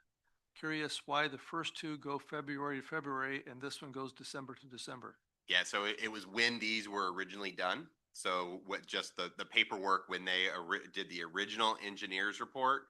If you remember, we did bring SEI on to our other reports. There was another firm doing it prior. SEI has been doing this report for a while now with us.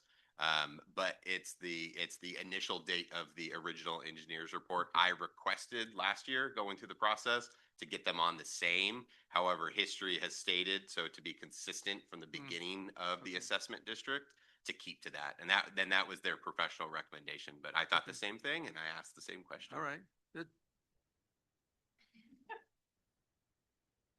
Thank you. Okay, so do we have a motion to adopt this resolution? I'll make that motion. See, okay, I've got it right in front of me. I'll make a motion to adopt resolution number 050726-C as recommended by staff, and that the resolution be read in title only and all future readings be waived. Do we have a second? I'll second. Can we please read the resolution? Yes. Resolution number 050726-C, a resolution directing preparation of the engineer's report declaring intention to continue assessments for fiscal year 2026-27, preliminarily approving engineer's report and providing for notice of hearing for the Conejo Recreation and Park District, Park Maintenance and Recreation Improvement District. All in favor? Aye. Any opposed? Motion passes. Okay, let's go to D. Item 9D, appointments to the Global Senior Center Commission. Thank you, Chair Cusworth, members of the board. So as you guys know, the Global Senior Center Commission is a nonprofit organization. It serves under the board of directors. It is made up of 15 members that are elected. They have 3-year terms. Usually every year, 5 people are up for their terms are up. So they have had the 5 people that were up reapplied along with 2 additional people that applied. They had interviews on April 1st with their ad hoc committee, and Director Huffer also observed the interview process. The committee then recommended to the commission 5 people. On April 22nd, they held their meeting. The election was conducted and 5 applicants were recommended. Those applicants tonight that are being asked for your approval are Cynthia, Maxine, Nancy, Lisa, and Mickey, and they would like to be reappointed to the Global Senior Center Commission. With that, I'm available for questions, or you are more than welcome to ask Chair Huffer. Do we have any questions? Just a comment, all 7 resumes were really impressive, so it was difficult for the commission people on that committee to make a decision, but all 5 that they are recommending are more than qualified. That they have very impressive resumes. So does anyone have a question for Mrs. Callister, Director Huffer? No, I have a question. Have all of these people been on the commission before, or some of these new people? 5 have been, yes. Okay. Were the other 2, had they not been on the commission before? They've been involved with other activities at Global Center, but not on the commission itself. Okay. All right, do we have a motion to approve the appointments? Please, Director Huffer. I will move approval of the reappointments of Cynthia Bengtson, Maxine Cleary, Nancy Healy, Lisa Thorson, and Mickey Toyan to the Global Senior Center Commission. A second? I'll second. All in favor? Aye. Aye. Any opposed? Motion passes. So now we'll go to 9E. Madam Clerk. Item 9E, reject all bids for Conejo Creek South Irrigation Project and authorize staff to rebid project. So I assume this is you, Mr. Mooney. Correct. Thank you. Thank you, Chair Cusworth, members of the board. Just reminding the board, part of our 2-year budget process and 2025, our 10-year CIP, there was a project for Conejo Creek South Irrigation Project. A lot of the work is mainline replacement and infrastructure with the valves, so connections to those valves, additional equipment to help serve the park. So staff worked with a local landscape architect, put together a really good set of plans, put it out to bid. We had 5 interested bidders attend the pre-bid meeting. Then we only received 2 bids. One bid being about $500,000, the other bid being $1 million. Unfortunately, the low bid received from Valor Construction was withdrawn shortly thereafter. They made an error on their plan or on their bid, which would have changed due to a clerical error, would change and increase the price of the bid. So taking a look at having 2 bids, limited competition, and a limited timeline, because we would be doing this work during the refurb period as to not slow down the use of soccer and the facility for other uses. In that about a 2-month window, early June to the beginning of August is our typical refurb period for that park site. And so based on our projections, we had budgeted $360,000.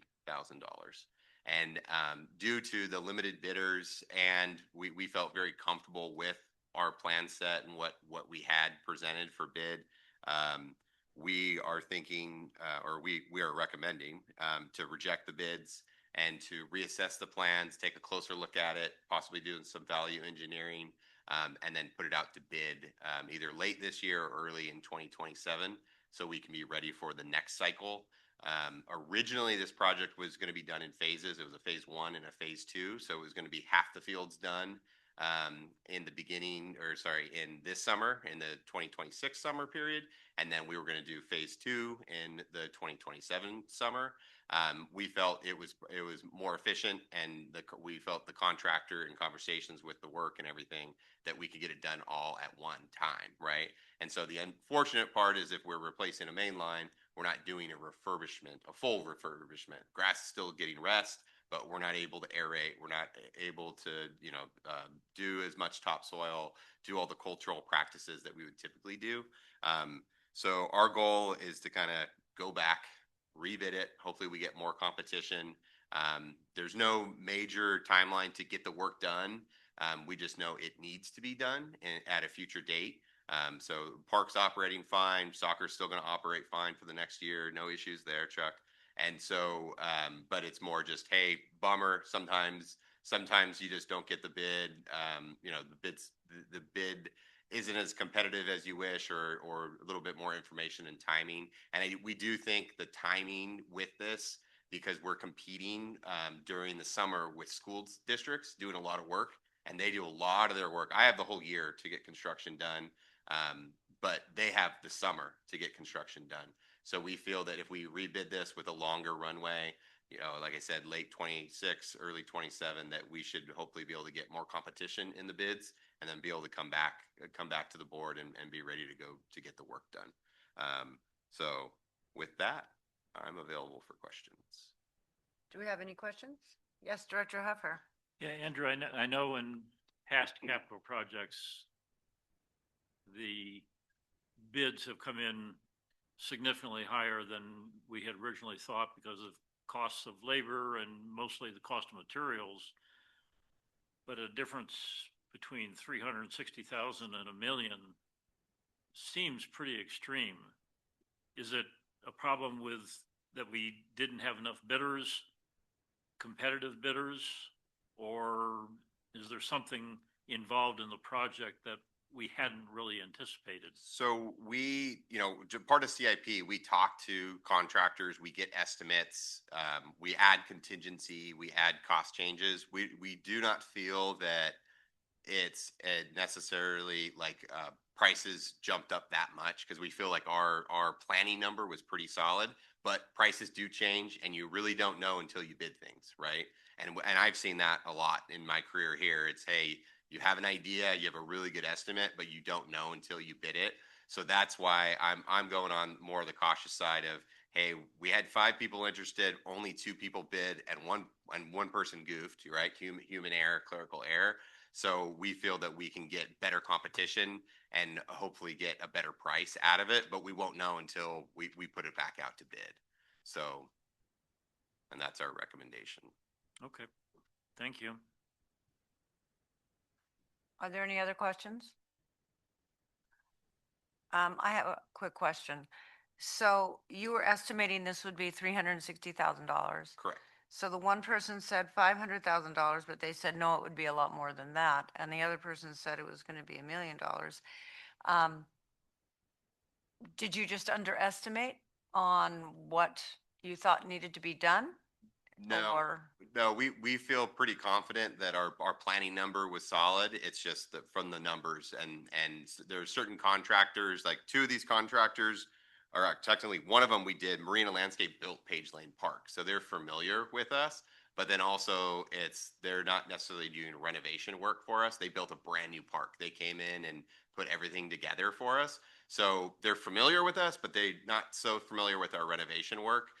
Valor Construction, we're familiar with some of their staff, but we haven't had any contracts with this specific company. So we do feel that we had a fair planning number, but as cost change and competition goes, that the number is what the number is, but we only had 2 bidders. So you feel that with more bidders, they'll get closer to the 360,000? Yeah, we feel there will be more competition, correct. Okay.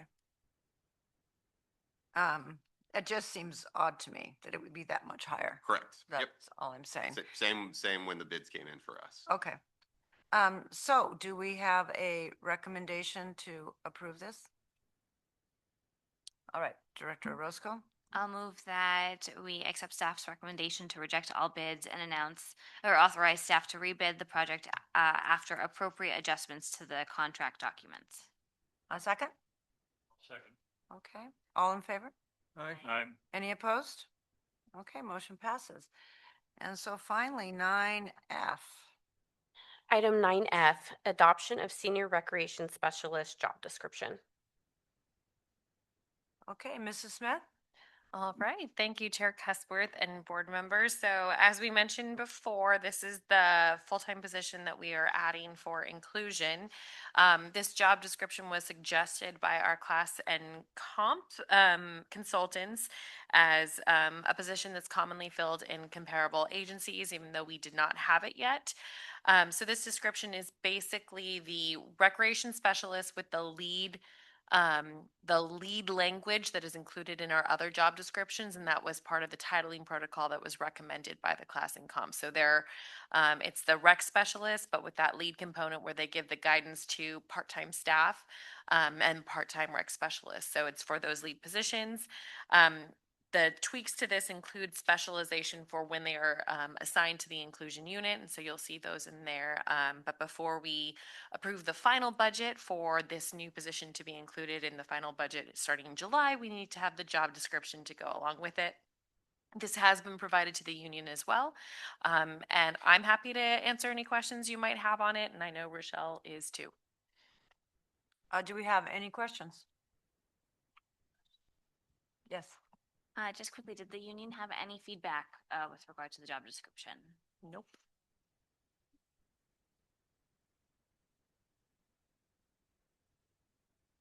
I didn't hear you say anything. Oh, she said no. Sorry, I said Oh, that too quick. okay. I had asked So if the your union. question was asked and answered. I think I'm Yes. getting kind of tired. It's fair. It's almost 10 o'clock. I had asked if the union had any feedback with regard to the job description, and she said no. Oh, okay. Thank you very much. All right. So do I have a motion to approve this recommendation? Anyone? I'll- Thank you. I'll second. Okay. You didn't want to read the whole thing. I'm just joking. I'm getting tired. Okay. All in favor? Aye. Aye. Any opposed? Okay, motion passes. So now we come to our reports and announcements. Does anybody have any questions for any of our reports and announcements in number 10?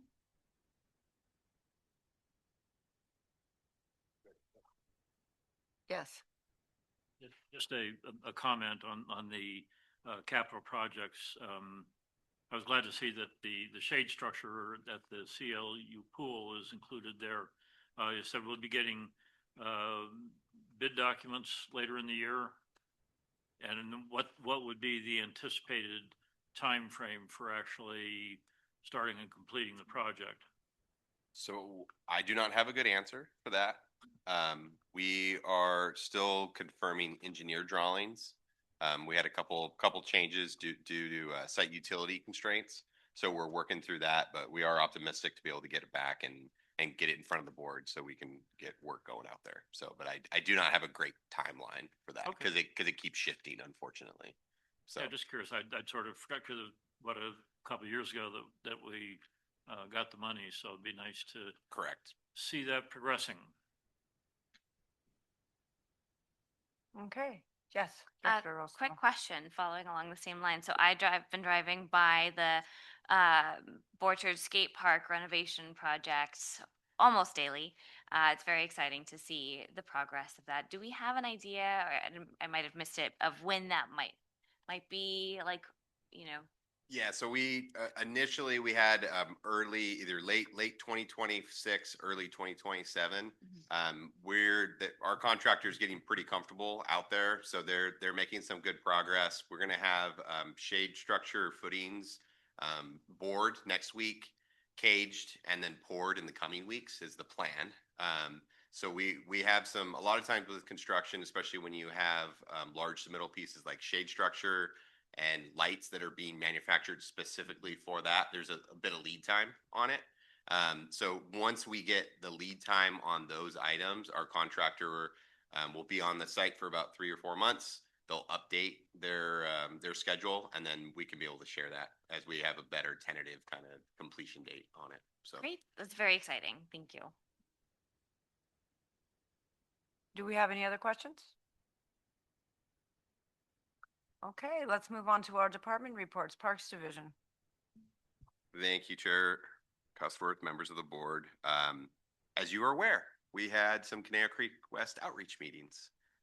They were very well attended. We had 2 meetings. First meeting was about 80 to 100 people on the Wednesday evening, and then on a Saturday morning we had around about 125 to 150 people. So we had a pretty full community room. Lots of feedback. We do have ad hoc committee meetings scheduled in a few weeks. So we'll be meeting with the committee and then moving forward on that process. So other than that, I'm available for questions. Okay. Moving on. Recreation Division. I will pass tonight and talk to you next time. Management Services Division. Oh, you've heard plenty from me. I'm available for questions. Other question? General Manager.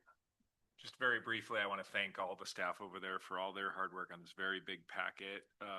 Raquel, if you looked at the actual online version of this and how much work went into getting all this together for the public to see everything, and of course the board. So thank you guys, all of you guys, for doing all the work, and to the board for navigating this meeting with us tonight, which had a lot going on with different facets of, you know, fun stuff with the employees and public interest. And I thought, you know, it's so great to work here with you guys. So I thought that went really well. Thanks. Okay. So let's start with our director's reports. We'll start with Director Orozco. Great. Yeah, thank you so much to staff and to our general manager for helping us navigate this meeting. There was a lot to digest in terms of just what was on the agenda and in public comment. Since our last meeting, I attended alongside Director Huffer the recognition committee meeting where we have identified some really stellar high school students and we'll be recognizing them for their work or their specific skill sets in the athletic realm in which they are champions in and for their academic success as well. I also attended the master plan meeting that was held here that Saturday, April 25th. And I think that the public comments that we received were very similar sentiments that were echoed in that meeting. And so I was glad that folks were able to come here and provide, you know, some my words, they're gone. It's almost 10. I was glad that they were here and able to reiterate some of the things that were shared at that meeting as well. Additionally, I attended with all of you the gratitude circle, and that was really lovely.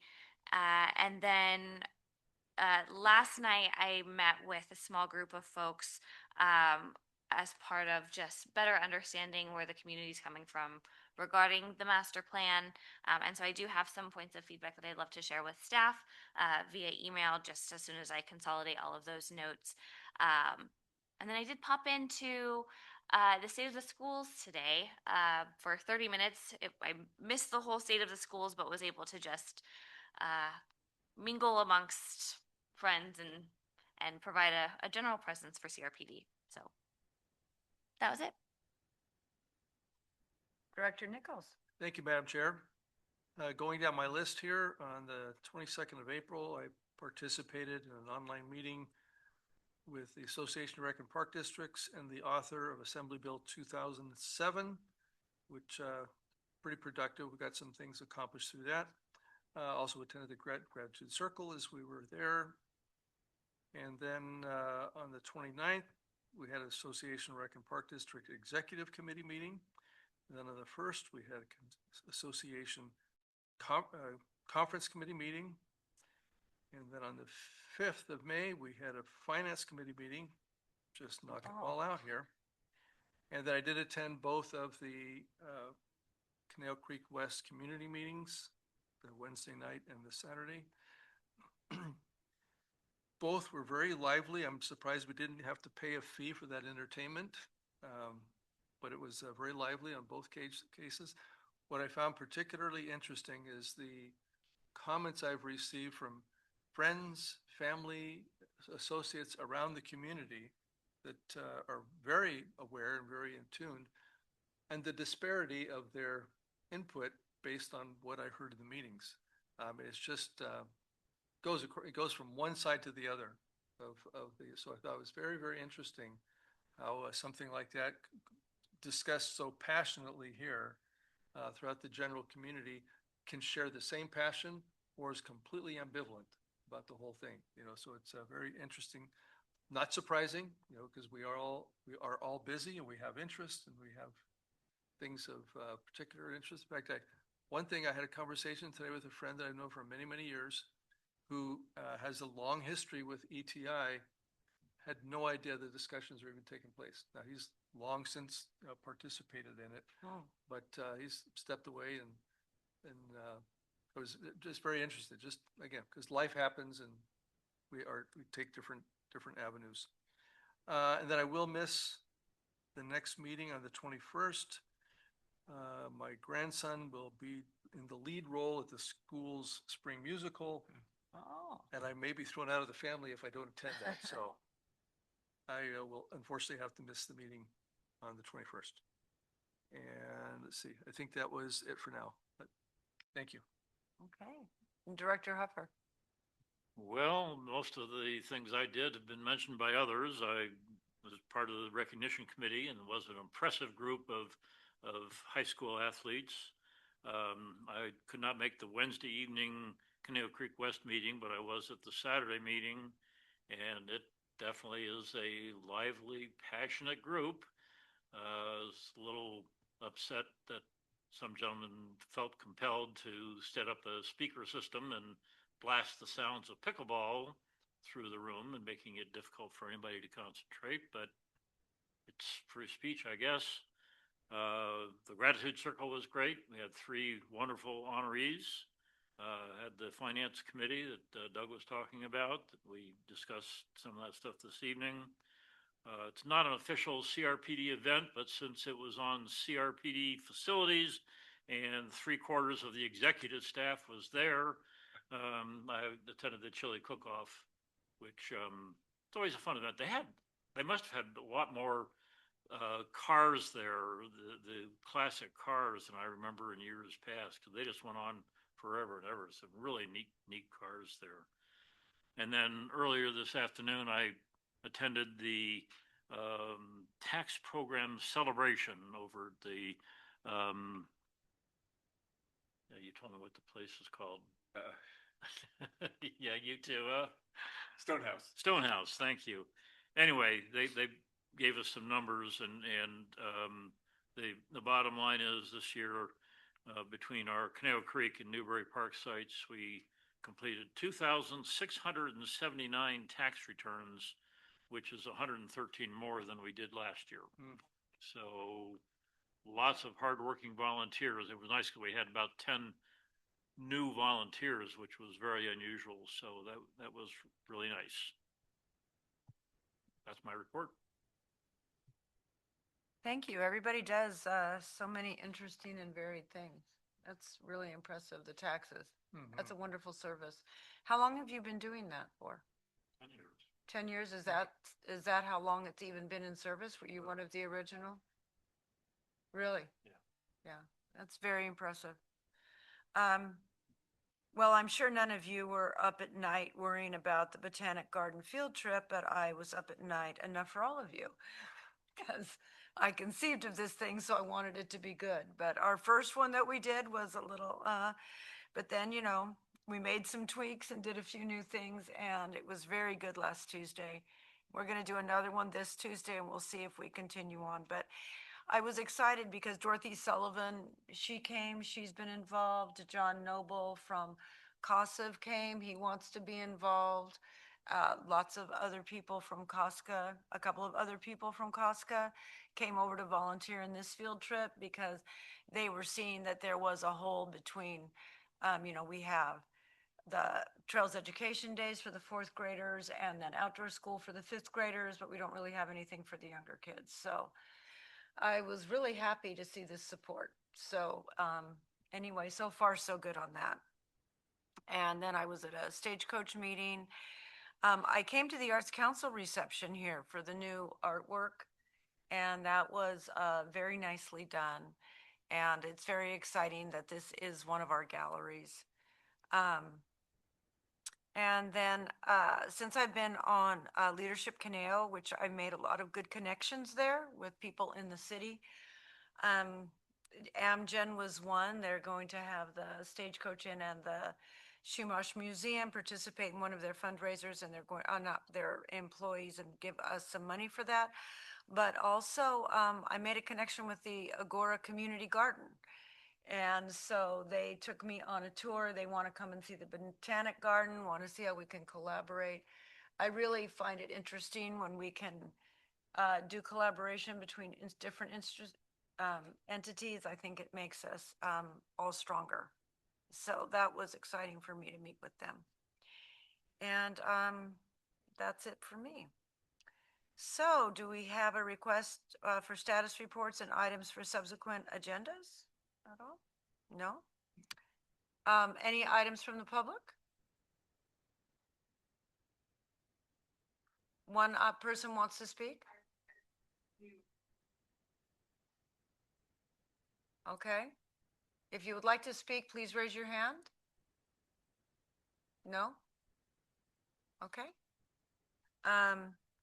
No executive closed session? No. All right, so this meeting is adjourned. Well done, you guys.